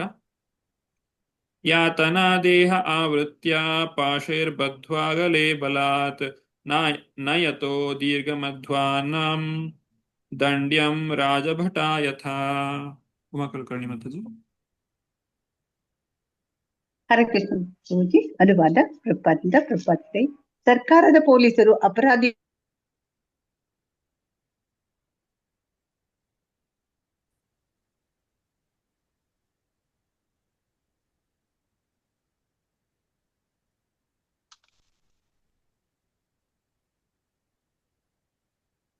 ಕೇಳಿಸ್ತಾ ಇಲ್ಲ ಪ್ರಭುಜಿ. ಹೌದು, ಅದೇ ನೆಟ್ವರ್ಕ್ ಪ್ರಾಬ್ಲಮ್ ಇದೆ ಅನ್ಸುತ್ತೆ. ಸಂಧ್ಯಾ ಮಾತಾಜಿ ಓದ್ತೀರಾ? ಹರೇ ಕೃಷ್ಣ ಪ್ರಭುಜಿ. ಹರೇ ಕೃಷ್ಣ. ಸರ್ಕಾರದ ಪೊಲೀಸರು ಅಪರಾಧಿಗಳನ್ನು ಶಿಕ್ಷೆಗಾಗಿ ಬಂಧಿಸುವಂತೆ ಇಂದ್ರಿಯ ತೃಪ್ತಿಯ ಅಪರಾಧದಲ್ಲಿ ಮಗ್ನರಾದವರನ್ನು ಯಮದೂತರು ಬಂಧಿಸುತ್ತಾರೆ. ಅವರು ಅವನನ್ನು ತೀವ್ರ ಶಿಕ್ಷೆಗೆ ಗುರಿಪಡಿಸಲು ಅವನ ಸೂಕ್ಷ್ಮ ಶರೀರವನ್ನು ಆವರಿಸಿ ಕುತ್ತಿಗೆಗೆ ಬಲವಾದ ಹಗ್ಗವನ್ನು ಬಿಗಿಯುವ ಮೂಲಕ ಬಂಧಿಸುತ್ತಾರೆ. ಹರೇ ಕೃಷ್ಣ ಪ್ರಭುಜಿ. ಹರೇ ಕೃಷ್ಣ. ಓ ಪ್ರಭುಜಿ ಕೇಳಿಸ್ತಿಲ್ವಾ? ಇಲ್ಲ ಮಾತಾಜಿ. ನೆಟ್ ಪ್ರಾಬ್ಲಮ್, ಸಾರಿ. ನೆಕ್ಸ್ಟ್ ಒನ್ ಓದಿ. ಈಗ ಇಂದ್ರಿಯ ಭೋಗ.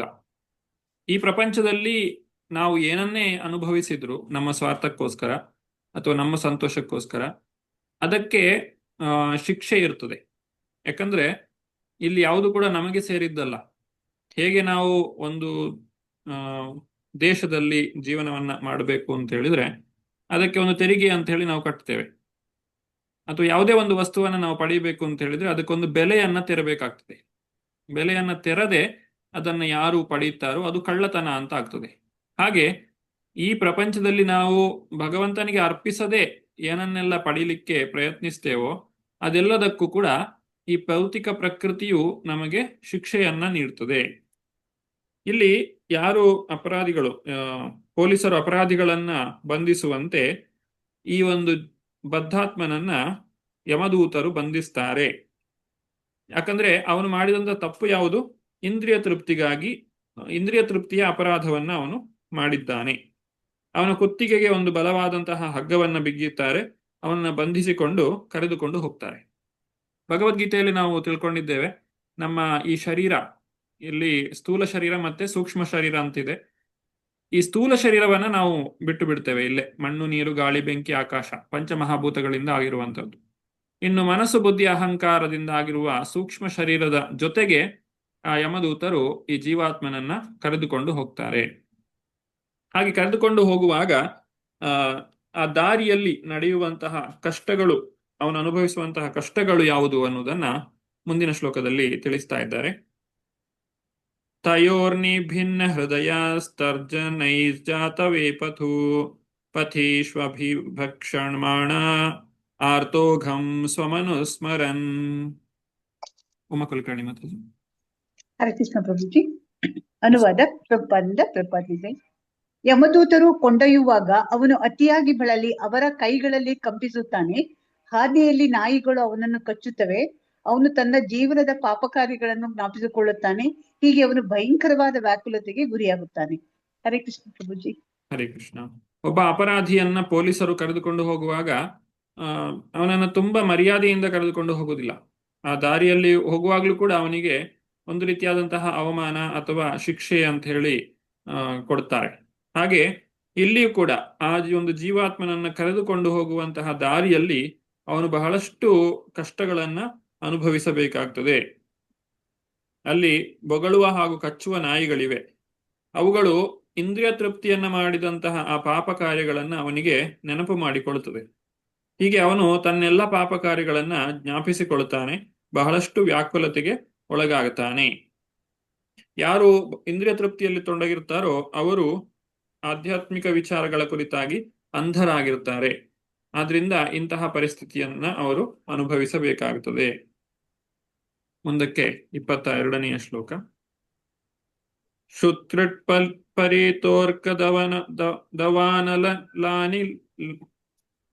ಕ್ಷುತ್ರಿಟ್ಪರೇತ ಅರ್ಕದವಾನಲ ಅನಿಲೈ ಸಂತಪ್ಯಮಾನ ಪತಿತಪ್ತನಾಲುಕೆ ಕೃಚ್ಛ್ರೇಣ ಪೃಷ್ಠೇ ಕಷಯಾಚ ತಾಡಿತ ಚಲತ್ಯ ಶಕ್ತೋಪಿ ನಿರಾಶ್ರಮೋದಕೆ.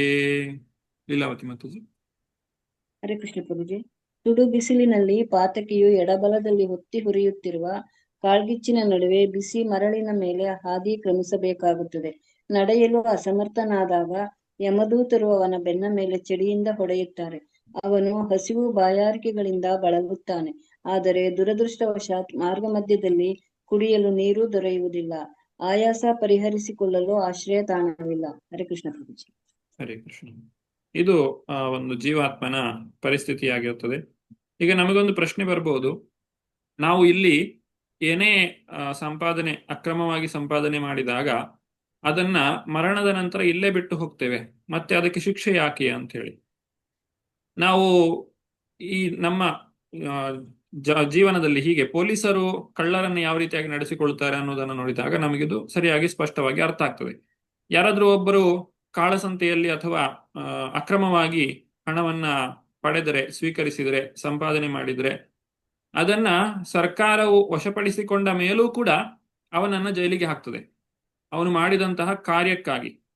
ಹಾಗೆ ಈ ಪ್ರಪಂಚದಲ್ಲಿ ನಾವು ಮಾಡಿದಂತಹ ದುಷ್ಟ ಕಾರ್ಯ ಇರಬಹುದು ಅಥವಾ ಆ ಒಂದು ಫಲ ಏನಿದೆ ಅದನ್ನು ನಾವು ಇಲ್ಲೇ ಬಿಟ್ಟು ಹೋದ್ರೂ ಕೂಡ, ಆ ಸಂಪತ್ತನ್ನು ನಾವು ಇಲ್ಲೇ ಬಿಟ್ಟು ಹೋಗ್ತೇವೆ, ಆ ಶರೀರವನ್ನು ಕೂಡ ಅಲ್ಲೇ ಬಿಟ್ಟು ಹೋದ್ರೂ ಕೂಡ ಅದನ್ನ ಸಂಪಾದನೆ ಮಾಡುವಾಗ ನಾವು ಮಾಡಿದಂತಹ ಪಾಪಗಳೇನಿದೆ ಅವುಗಳನ್ನ ನಾವು ನಮ್ಮ ಜೊತೆಗೆ ತೆಗೆದುಕೊಂಡು ಹೋಗ್ತೇವೆ. ಆ ಪಾಪಗಳಿಗೆ ನಾವು ಶಿಕ್ಷೆಯನ್ನ ಅನುಭವಿಸಬೇಕಾಗ್ತದೆ. ಮತ್ತು ಯಾರಿಗೋಸ್ಕರ ನಾವು ಅದನ್ನೆಲ್ಲ ಮಾಡಿದ್ದೇವೋ ಅವರು ಕೂಡ ನಮಗೆ ಸಹಾಯವನ್ನ ಮಾಡಲಿಕ್ಕೆ ಸಾಧ್ಯ ಆಗುವುದಿಲ್ಲ. ಆ ಒಂದು ತಪ್ಪುಗಳಿಗೆ ವ್ಯಕ್ತಿಯೇ ಸ್ವತಃ ಶಿಕ್ಷೆಯನ್ನ ಅನುಭವಿಸಬೇಕಾಗ್ತದೆ.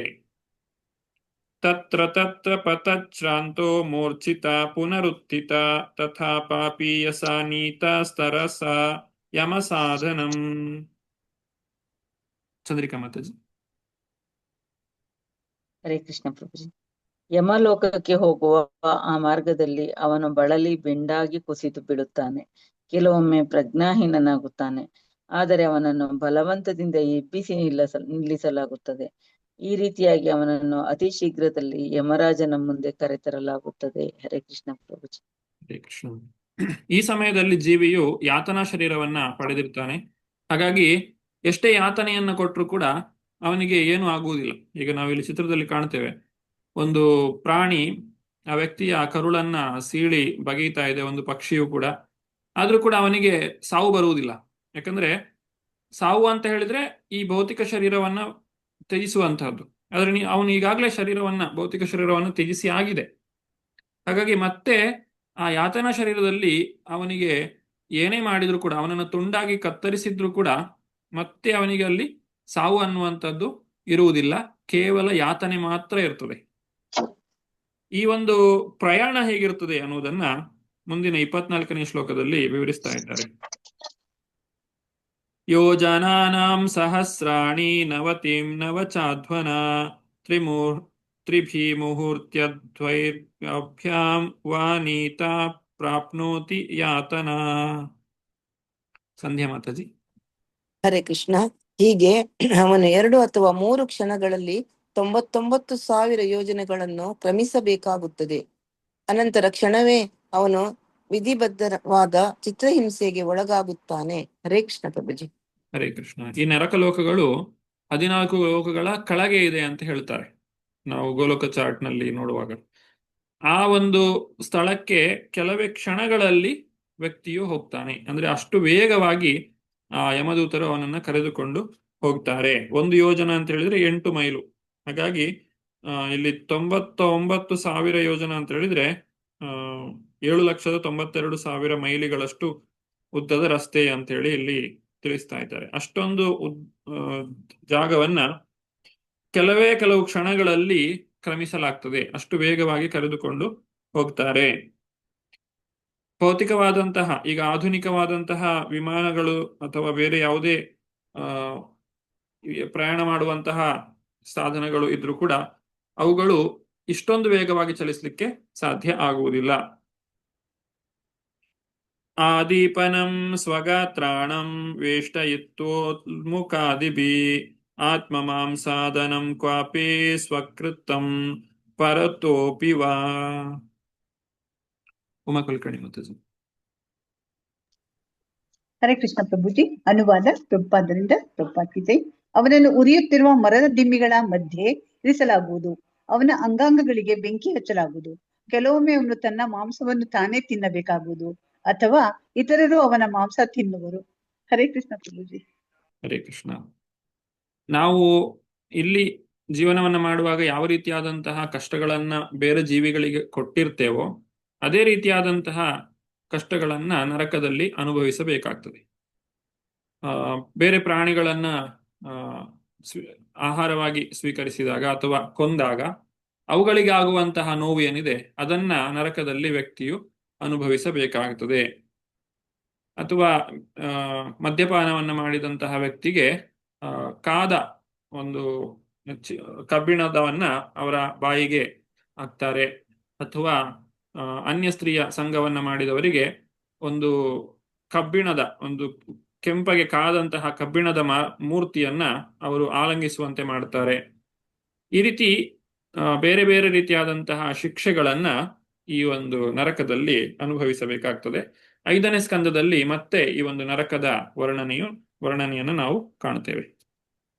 26 ಜೀವತಾಚ ಅಂತ್ರ ಅಭ್ಯುದ್ಧಾರ ಶ್ವಗೃಧೈ ಯಮಸಾಧನೆ ಸರ್ಪವೃಶ್ಚಿಕ ದಂಶ್ರಾದ್ಯೈರ್ದರ್ಶದ್ಭೀಶ್ಚಾತ್ಮ ವೈಶಸಂ. ಲೀಲಾವತಿ ಮಾತಾಜಿ. ಹರೇ ಕೃಷ್ಣ ಪ್ರಭುಜಿ. ನೋಡಲು ಅವನು ಇನ್ನೂ ಜೀವ ಸಹಿತವಾಗಿದ್ದರೂ ನರಕದ ಬೇಟೆ ನಾಯಿಗಳು ಮತ್ತು ರಣಹದ್ದುಗಳು ಅವನ ಕರುಳನ್ನು ಬಗೆದು ಹೊರತೆಗೆಯುತ್ತವೆ. ಹಾವು, ಚೇಳು, ಸೊಳ್ಳೆ ಮೊದಲಾದ ಕೀಟಗಳ ಹಿಂಸೆಗೆ ಅವನು ಗುರಿಯಾಗುವನು. ಹರೇ ಕೃಷ್ಣ ಪ್ರಭುಜಿ. ಹರೇ ಕೃಷ್ಣ. ಕೃತನಂ ಕೃನಂತಂ ಕೃಂತನಂ ಚ ಅವಯಶ ಗಜಾದಿಭ್ಯೋಭಿಪಾತನಂ ಪಾತನಂ ಗಿರಿಶೃಂಗೇಭ್ಯೋ ರೋಧನಂ ಚಾಂಬುಗರ್ತಯೋ. ಚಂದ್ರಿಕಾ ಮಾತಾಜಿ. ಹರೇ ಕೃಷ್ಣ ಪ್ರಭುಜಿ. ಅನಂತರ ಆನೆಗಳು ಅವನ ಅಂಗಾಂಗಗಳನ್ನು ಕತ್ತರಿಸಿ ಹರಿದು ಚಿಂದಿ ಮಾಡುತ್ತವೆ ಮತ್ತು ಅವನನ್ನು ಗಿರಿ ಶಿಖರಗಳಿಂದ ಕೆಳಕ್ಕೆ ನೂಕಲಾಗುತ್ತದೆ. ಅವನನ್ನು ಜಲಸಮಾಧಿಯಲ್ಲಿ ಅಥವಾ ಗುಹೆಯಲ್ಲಿ ಬಂಧಿಸಿಡಲಾಗುತ್ತದೆ. ಹರೇ ಕೃಷ್ಣ ಪ್ರಭುಜಿ. ಹರೇ ಕೃಷ್ಣ. ಯಹ ತಾಮಿಸ್ರ ಅಂಧತಾಮಿಸ್ರ ರೌರವ ಆದ್ಯ ಚ ಯಾತನ ಭುಂಕ್ತೆ ನರೋ ವಾ ನಾರೀ ವಾ ಮಿಥಾ ಸಂಗೇನ ನಿರ್ಮಿತ.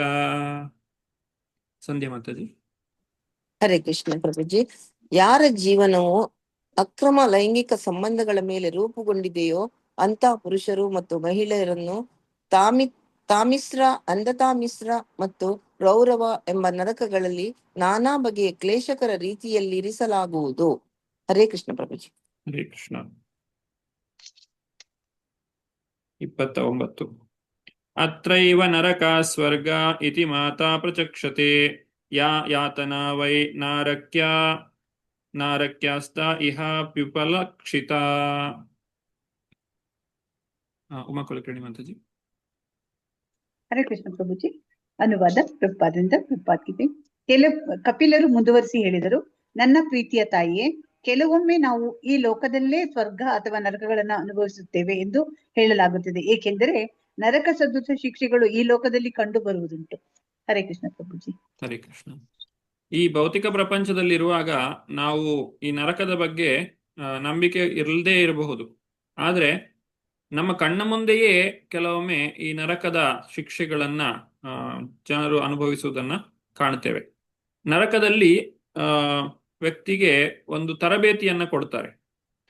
ಈಗ ಹೆಚ್ಚಿನ ಶಿಕ್ಷೆಗಳನ್ನ ನರಕದಲ್ಲೇ ಕೊಡ್ತಾರೆ, ಆದರೆ ಆ ಶಿಕ್ಷೆಯ ಒಂದು ಸ್ವಲ್ಪ ಭಾಗವನ್ನ ಭೌತಿಕ ಪ್ರಪಂಚದಲ್ಲಿ ಇಲ್ಲಿ ಈ ಒಂದು ಭೂಮಿಯ ಮೇಲೆಯೂ ಕೂಡ ಕೊಡ್ತಾರೆ. ಯಾಕಂದ್ರೆ ಆ ಜೀವಿಗೆ ಆ ಒಂದು ಶಿಕ್ಷೆಯನ್ನ ಅನುಭವಿಸುವಂಥದ್ದು ಇನ್ನೂ ಕೂಡ ಬಾಕಿ ಇರ್ತದೆ. ಇಲ್ಲಿ ಪ್ರಭುಪಾದರು ಭಾವಾರ್ಥದಲ್ಲಿ ಬರೀತಾರೆ, ನರಕದಲ್ಲಿ ಅಥವಾ ಯಮಲೋಕದಲ್ಲಿ ಅಭ್ಯಾಸಗಳನ್ನು ರೂಢಿಸ್ತಾರೆ. ಹೇಗೆಂದ್ರೆ ಮಲಮೂತ್ರ ತಿನ್ನುವ, ಮೂತ್ರಪಾನ ಮಾಡುವಂತಹ ಶಿಕ್ಷೆಗೆ ಗುರಿಯಾಗಬೇಕಾದಂತಹ ವ್ಯಕ್ತಿಯು ನರಕದಲ್ಲಿ ಆ ರೀತಿಯಾದಂತಹ ಅಭ್ಯಾಸಗಳನ್ನ ರೂಢಿಸಿಕೊಳ್ತಾನೆ. ನಂತರ ಇಲ್ಲಿ ಅವನಿಗೆ ಒಂದು ಹಂದಿಯಂತಹ ಜನ್ಮವನ್ನ ಕೊಡಲಾಗ್ತದೆ. ಆಗ ಆತನು ಆ ಜನ್ಮವನ್ನ ಪಡೆದ ಮೇಲೆ ಅದೇ ರೀತಿಯಾದಂತಹ ಶಿಕ್ಷೆಯನ್ನ ಅನುಭವಿಸಬೇಕಾಗ್ತದೆ. ಈ ರೀತಿ ಈ ಪ್ರಪಂಚದಲ್ಲಿಯೂ ಕೂಡ ಜನರು ಕಷ್ಟಪಡುವುದನ್ನು ನಾವು ಕಾಣಬಹುದು. ಏವಂ ಕುಟುಂಬಂ ಬಿಭ್ರಾಣ ಉದರಂಭರ ಏವವಾ ವಿಸೃಜ್ಯೇಹೋ ಭಯಂ ಪ್ರೇತ್ಯ ಭುಂಕ್ತೆ ತತ್ಫಲಮೀದೃಶಂ. ಲೀಲಾವತಿ ಮಾತಾಜಿ. ಹರೇ ಕೃಷ್ಣ ಪ್ರಭುಜಿ. ಪಾಪಯುಕ್ತ ಕಾರ್ಯಚಟುವಟಿಕೆಗಳ ಮೂಲಕ ತನ್ನನ್ನು ಹಾಗೂ ತನ್ನ ಕುಟುಂಬವನ್ನು ಪೋಷಿಸಿದ ಮಾನವನು ಈ ಶರೀರ ತ್ಯಾಗದ ನಂತರ ನರಕ ಜೀವನವನ್ನು ಅನುಭವಿಸುವವನು. ಅವನ ಸಂಬಂಧಿಗಳು ಇದನ್ನು ಅನುಭವಿಸುವರು. ಹರೇ ಕೃಷ್ಣ ಪ್ರಭುಜಿ. ಹರೇ ಕೃಷ್ಣ. ಇಲ್ಲಿ ಪಾಪಗಳ ಒಂದು ಭಾಗವನ್ನ ಅವರ ಸಂಬಂಧಿಗಳು ಕೂಡ ಅನುಭವಿಸಬೇಕಾಗ್ತದೆ. ಹೇಗೆಂದ್ರೆ ಈಗ ಒಬ್ಬ ಕುಟುಂಬದಲ್ಲಿ ಯಾರೋ ಒಂದು ಕೊಲೆ ಅಥವಾ ಕಳ್ಳತನವನ್ನ ಮಾಡಿದಾಗ ಅವರಿಗೆ ಮುಖ್ಯವಾಗಿ ಶಿಕ್ಷೆಯನ್ನು ಕೊಡ್ತಾರೆ ಪೊಲೀಸರು. ಆದ್ರೂ ಕೂಡ ಮನೆಯಲ್ಲಿದ್ದವರಿಗೂ ಅದರಿಂದ ಕೆಲವೊಂದು ಕಷ್ಟಗಳು ಬರ್ತವೆ. ಅವರಿಗೆ ಒಂದು ಕೆಟ್ಟ ಹೆಸರು ಬರ್ತದೆ, ಅಥವಾ ಜನರು ಅವರ ಬಗ್ಗೆ ಕೆಟ್ಟದಾಗಿ ಮಾತನಾಡ್ತಾರೆ. ಈ ರೀತಿಯಾಗಿ ಸ್ವಲ್ಪ ಕಷ್ಟಗಳನ್ನ ಅವರು ಕೂಡ ಅನುಭವಿಸಬೇಕಾಗ್ತದೆ. ಹಾಗೆ ಅಂತಹ ಒಂದು ವ್ಯಕ್ತಿಯ ಒಂದು ಪೋಷಣೆಯಲ್ಲಿ ಬೆಳೆದಂತಹ ಜನರೂ ಕೂಡ ಆ ಒಂದು ಕಷ್ಟಗಳ ಒಂದು ಪರಿಣಾಮಕ್ಕೆ ಒಳಗಾಗುತ್ತಾರೆ. ಏಕ ಪ್ರಪದ್ಯತೆ ಧ್ವಾಂತ ಹಿತ್ವೇದಂ ಸ್ವಕಲೇವರಂ ಕುಶಲೇತರ ಪಾಥ್ಯೇಯೋ ಭೂತದ್ರೋಹೇಣ ಯತ್ಪೃಥಂ. ಚಂದ್ರಿಕಾ ಮಾತಾಜಿ. ಹರೇ ಕೃಷ್ಣ ಪ್ರಭುಜಿ. ಈ ಶರೀರವನ್ನು ತ್ಯಜಿಸಿದ ಬಳಿಕ ಅವನು ಅಂಧಕಾರಮಯ ವಲಯಕ್ಕೆ ಒಬ್ಬಂಟಿಗನಾಗಿ ಹೋಗುತ್ತಾನೆ ಮತ್ತು ಇತರರನ್ನು ದ್ವೇಷಿಸಿ ಅವನು ಸಂಪಾದಿಸಿದ ಹಣವು ಈ ಜಗತ್ತನ್ನು ತ್ಯಜಿಸುವಾಗ ಅವನಿಗೆ ದಾರಿಯ ಬುದ್ಧಿಯಾಗುತ್ತದೆ. ಹರೇ ಕೃಷ್ಣ ಪ್ರಭುಜಿ. ಹರೇ ಕೃಷ್ಣ. ಈ ರೀತಿ ಆ ವ್ಯಕ್ತಿಯು ಏನೆಲ್ಲ ಪಾಪಗಳನ್ನ ಮಾಡಿದ್ದಾನೆ, ದಾರಿಯ ಬುತ್ತಿ ಅಂದ್ರೆ ಅವನಿಗೆ ಅಲ್ಲೆಲ್ಲ ಅದನ್ನ ಅನುಭವಿಸಬೇಕಾಗ್ತದೆ. ಇದನ್ನೆಲ್ಲ ಮಾಡಿದ್ದೀಯಾ, ಅದರಿಂದ ಇದನ್ನ ನೀನು ಮಾಡಬೇಕು, ಈ ಎಲ್ಲ ಕಷ್ಟಗಳನ್ನು ನೀನು ಅನುಭವಿಸಬೇಕು ಅಂತೇಳಿ ಪ್ರತಿಯೊಂದನ್ನು ಅವನಿಗೆ ನೆನಪು ಮಾಡಿಕೊಟ್ಟು ಆ ಕಷ್ಟಗಳಿಗೆ ಅವನು, ಆ ಒಂದು ಪಾಪಗಳಿಗೆ ಅವನು ಕಷ್ಟಗಳನ್ನ ಪಡಬೇಕಾಗ್ತದೆ. 32. ದೈವೇನ ಸಾಧಿತಂ ತಸ್ಯ ಶಮಲಂ ನಿರಯೇ ಪುಮಾನ್ ಭುಂಕ್ತೆ ಕುಟುಂಬ ಪೋಷಸ್ಯ ಹೃತವಿತ್ತ ಇವಾತುರ. ಸಂಧ್ಯಾ ಮಾತಾಜಿ. ಹರೇ ಕೃಷ್ಣ. ಹೀಗೆ ಬಂಧುಗಳ ಪೋಷಣೆ ಮಾಡುವವನನ್ನು ಅವನ ಪಾಪಪೂರಿತ ಚಟುವಟಿಕೆಗಳಿಗಾಗಿ ತನ್ನ ಸಂಪತ್ತನ್ನು ಕಳೆದುಕೊಂಡ ವ್ಯಕ್ತಿಯಂತೆ ಶಿಕ್ಷೆ ಅನುಭವಿಸಲು ನರಕ ಸ್ಥಿತಿಗೆ ನೂಕಲಾಗುವುದು. ಇದೆಲ್ಲವೂ ದೇವೋತ್ತಮ ಪರಮ ಪುರುಷನ ಏರ್ಪಾಟಿನಿಂದಾಗಿಯೇ ಆಗಿರುತ್ತದೆ. ಹರೇ ಕೃಷ್ಣ ಪ್ರಭುಜಿ. ಹರೇ ಕೃಷ್ಣ. ಇಲ್ಲಿ ಶ್ರೀಲ ಪ್ರಭುಪಾದರು ಮತ್ತೆ ಅದನ್ನ ಭಾವಾರ್ಥದಲ್ಲಿ ಸ್ಪಷ್ಟಪಡಿಸ್ತಾ ಇದ್ದಾರೆ. ಮಾನವನು ತನ್ನ ಹಿಂದೆ ಹಣವನ್ನು ಬಿಟ್ಟು ಹೋಗುವಾಗ ತನ್ನ ಹಣದೊಂದಿಗೆ ಪಾಪಪೂರಿತ ಕಾರ್ಯಗಳನ್ನು ಬಿಟ್ಟು ಹೋಗುತ್ತಾನೆ ಎಂದು ವಾದಿಸಬಹುದು. ಆದರೆ ತನ್ನ ಪಾಪಾರ್ಜಿತ ಹಣವನ್ನು ತನ್ನ ಹಿಂದೆ ಬಿಟ್ಟು ಹೋದರೂ ಕೂಡ ಆ ದೈವಿ ಏರ್ಪಾಡಿನಿಂದಾಗಿ ಅದರ ಪರಿಣಾಮವನ್ನು ತನ್ನೊಂದಿಗೆ ಒಯ್ಯುತ್ತಾನೆ. ಹೇಗೆ ಕಳ್ಳತನ ಮಾಡಿದಂತಹ ವ್ಯಕ್ತಿ ಆ ಹಣವನ್ನ ಸರ್ಕಾರಕ್ಕೆ ಹಿಂದಿರುಗಿಸಿದ್ರು ಕೂಡ ಅವನು ಮತ್ತೆ ಶಿಕ್ಷೆಯನ್ನ ಅನುಭವಿಸಬೇಕಾಗ್ತದೋ ಹಾಗೆ ನಾವು ಪಡೆದಂತಹ ಆ ಒಂದು ಹಣವನ್ನ ಇಲ್ಲೇ ಬಿಟ್ಟು ಹೋದ್ರು ಸಾವಿನ ಸಂದರ್ಭದಲ್ಲಿ ಅದನ್ನ ಸಂಪಾದಿಸ್ಲಿಕ್ಕೆ ಬೇಕಾದಂತಹ ಆ ಒಂದು ಪಾಪಕರ್ಮವನ್ನು ಏನು ಮಾಡಿದ್ದೇವೆ ಅದಕ್ಕೆ ನಾವು ಶಿಕ್ಷೆಯನ್ನ ಅನುಭವಿಸಬೇಕಾಗ್ತದೆ. ಆ ಶಿಕ್ಷೆಯಿಂದ ವ್ಯಕ್ತಿಯು ತಪ್ಪಿಸಿಕೊಳ್ಳಿಕ್ಕೆ ಸಾಧ್ಯ ಆಗುವುದಿಲ್ಲ. 33 ಕೇವಲೇನ ಹ್ಯಧರ್ಮೇಣ ಕುಟುಂಬ ಭರಣೋತ್ಸುಕ ಯಾತಿ ಜೀವೋಂಧತ ಮಿಶ್ರಂ ಚರಮಂ ತಮಸಾಪದಂ. ಉಮಾ ಕುಲಕರ್ಣಿ ಮಾತಾಜಿ. ಹರೇ ಕೃಷ್ಣ ಪ್ರಭುಜಿ. ಅನುವಾದ ಪ್ರಪಾದಿಂದ ಪ್ರಪಾದಿತೆ. ಆದ್ದರಿಂದಲೇ ತನ್ನ ಕುಟುಂಬ ಮತ್ತು ಬಂಧುಗಳ ಪಾಲನೆ ಪೋಷಣೆಗಾಗಿ ಕಾಳಸಂತೆಯಲ್ಲಿ ಹಣ ಸಂಪಾದಿಸಲು ಕಾತರನಾದ ವ್ಯಕ್ತಿಯು ಖಂಡಿತವಾಗಿಯೂ ಅಂಧತಾಮಿತ್ರವೆಂಬ ನರಕದ ಅಂಧಕಾರಮಯ ವಲಯಕ್ಕೆ ಹೋಗುತ್ತಾನೆ. ಹರೇ ಕೃಷ್ಣ. ಹರೇ ಕೃಷ್ಣ. ಇದೆಲ್ಲ ವಿವರಣೆ ಯಾತಕ್ಕೋಸ್ಕರ ಕೊಡ್ತಾ ಇದ್ದಾರೆ ಅಂತ ಹೇಳಿದ್ರೆ ವ್ಯಕ್ತಿಗೆ ಶಿಕ್ಷೆಯ ಒಂದು ತಿಳುವಳಿಕೆ ಇರಬೇಕು. ಒಬ್ಬ ವ್ಯಕ್ತಿ ಒಂದು ತಪ್ಪು ಮಾಡಿದ್ರೆ ಸರ್ಕಾರ ಅವನಿಗೆ ಏನೆಲ್ಲ ಶಿಕ್ಷೆಗಳನ್ನ ಕೊಡ್ತದೆ, ಕಾನೂನು ಅವನನ್ನು ಯಾವ ರೀತಿಯಾಗಿ ಶಿಕ್ಷೆಗೆ ಒಳಪಡಿಸ್ತದೆ ಅನ್ನುವುದನ್ನ ತಿಳಿದಾಗ ಮತ್ತೆ ಅವನು ಅಂತಹ ತಪ್ಪುಗಳನ್ನ ಮಾಡುವುದಿಲ್ಲ. ಹಾಗೆ ಶ್ರೀಮದ್ ಭಾಗವತವು ಕೂಡ ನಮಗೆ ಎಚ್ಚರಿಕೆಯನ್ನು ಕೊಡ್ತಾರೆ. ಪ್ರತಿಯೊಬ್ಬರು ತಮ್ಮ ಅರ್ಹತಾನುಸಾರ ಪ್ರಾಮಾಣಿಕವಾಗಿ ಕೆಲಸ ಮಾಡಬೇಕು. ಅನ್ಯಾಯ ಮಾರ್ಗದಿಂದ ಜೀವನಾಧಾರವನ್ನು ಸಂಪಾದಿಸಬಾರದು. ತನಗೆ ಅರ್ಹತೆ ಇಲ್ಲದ ಮಾರ್ಗದಲ್ಲಿ ಸಂಪಾದನೆ ಮಾಡಬಾರದು. ತನ್ನ ಅನುಯಾಯಿಗಳನ್ನು ಆಧ್ಯಾತ್ಮಿಕ ಜೀವನದ ಜ್ಞಾನೋದಯದಲ್ಲಿ ತೊಡಗಿಸುವ ಸಲುವಾಗಿ ಬ್ರಾಹ್ಮಣನೊಬ್ಬ ಪುರೋಹಿತನ ಕೆಲಸ ಮಾಡಬಹುದು. ಆದರೆ ಪುರೋಹಿತನಾಗುವ ಅರ್ಹತೆ ಅವನಲ್ಲಿ ಇಲ್ಲದೆ ಇದ್ದಲ್ಲಿ ಅವನು ಸಾರ್ವಜನಿಕರನ್ನು ವಂಚಿಸುತ್ತಿದ್ದಾನೆ ಎಂದೇ ಅರ್ಥ. ವ್ಯಕ್ತಿಯು ಸೋಗು ಹಾಕಿಕೊಂಡು ಜೀವನವನ್ನ ಮಾಡಬಾರದು. ತನ್ನ ನಿಜವಾದಂತಹ ಪ್ರವೃತ್ತಿ ಏನಿದೆ ಅದಕ್ಕೆ ಸರಿಯಾಗಿ ಅವನು ಕೆಲಸವನ್ನ ಮಾಡಬೇಕು. ಇಲ್ಲದಿದ್ರೆ ಆ ವ್ಯಕ್ತಿ ಶಿಕ್ಷೆಯನ್ನ ಅನುಭವಿಸಬೇಕಾಗ್ತದೆ, ಶಿಕ್ಷೆಗೆ ಗುರಿಯಾಗಬೇಕಾಗ್ತದೆ. ನ್ಯಾಯ ಮಾರ್ಗದಲ್ಲಿ ಸಂಪಾದನೆಯನ್ನ ಮಾಡಬೇಕು. ಕೊನೆಯದಾದಂತಹ ಶ್ಲೋಕ. ಅಧಸ್ತಾತ್ ನರಲೋಕಸ್ಯ ಯಾವತಿ ಯಾತನಾದಯ ಕ್ರಮಶಃ ಸಮನುಕ್ರಮ್ಯ ಪುನರಾತ್ರ ವ್ರಜೇಚ್ಯುಚಿ. ಲೀಲಾವತಿ ಮಾತಾಜಿ. ಹರೇ ಕೃಷ್ಣ ಪ್ರಭುಜಿ. ಎಲ್ಲ ಬಗೆಯ ಕಷ್ಟ ಕ್ಲೇಶಗಳನ್ನು ನರಕ ಸ್ಥಿತಿಗಳನ್ನು ದಾಟಿ ಮಾನವ ಜನ್ಮ ಪಡೆಯುವುದಕ್ಕಿಂತ ಮುಂಚೆ ಜೀವಿಯು ಅತ್ಯಧಮವಾದ ಪಶು ಪ್ರಾಣಿ ಜಾತಿಗಳ ಮೂಲಕ ಹಾದು ಬರುತ್ತಾನೆ. ಹೀಗೆ ತನ್ನ ಪಾಪಗಳನ್ನೆಲ್ಲ ಕಳೆದುಕೊಂಡು ಈ ಭೂಮಿಯ ಮೇಲೆ ಮಾನವನಾಗಿ ಜನಿಸುತ್ತಾನೆ. ಹರೇ ಕೃಷ್ಣ ಪ್ರಭುಜಿ. ಹರೇ ಕೃಷ್ಣ. ಒಂದು ಸಲ ಮನುಷ್ಯ ಜನ್ಮವನ್ನ ನಾವು ಕಳೆದುಕೊಂಡೆವು ಅಂತಾದ್ರೆ ಮತ್ತೆ ಈ ಮಾನವ ಜನ್ಮದಲ್ಲಿ ಪಾಪಗಳನ್ನ ಮಾಡಿದ್ರೆ ನರಕ ಲೋಕಕ್ಕೆ ಹೋಗಿ ಅಲ್ಲಿ ಕಷ್ಟಗಳನ್ನ ಅನುಭವಿಸಿ 84 ಲಕ್ಷ ಜೀವರಾಶಿಗಳಲ್ಲಿ ಹಾದು ಕೊನೆಗೆ ಮನುಷ್ಯ ಜನ್ಮವನ್ನ ಪಡೆಯುವಂತಹದ್ದು. ಇದು ಅನೇಕ ಜನ್ಮಗಳನ್ನ ನಾವು ಮತ್ತೆ ಕಳೆಯಬೇಕಾಗ್ತದೆ.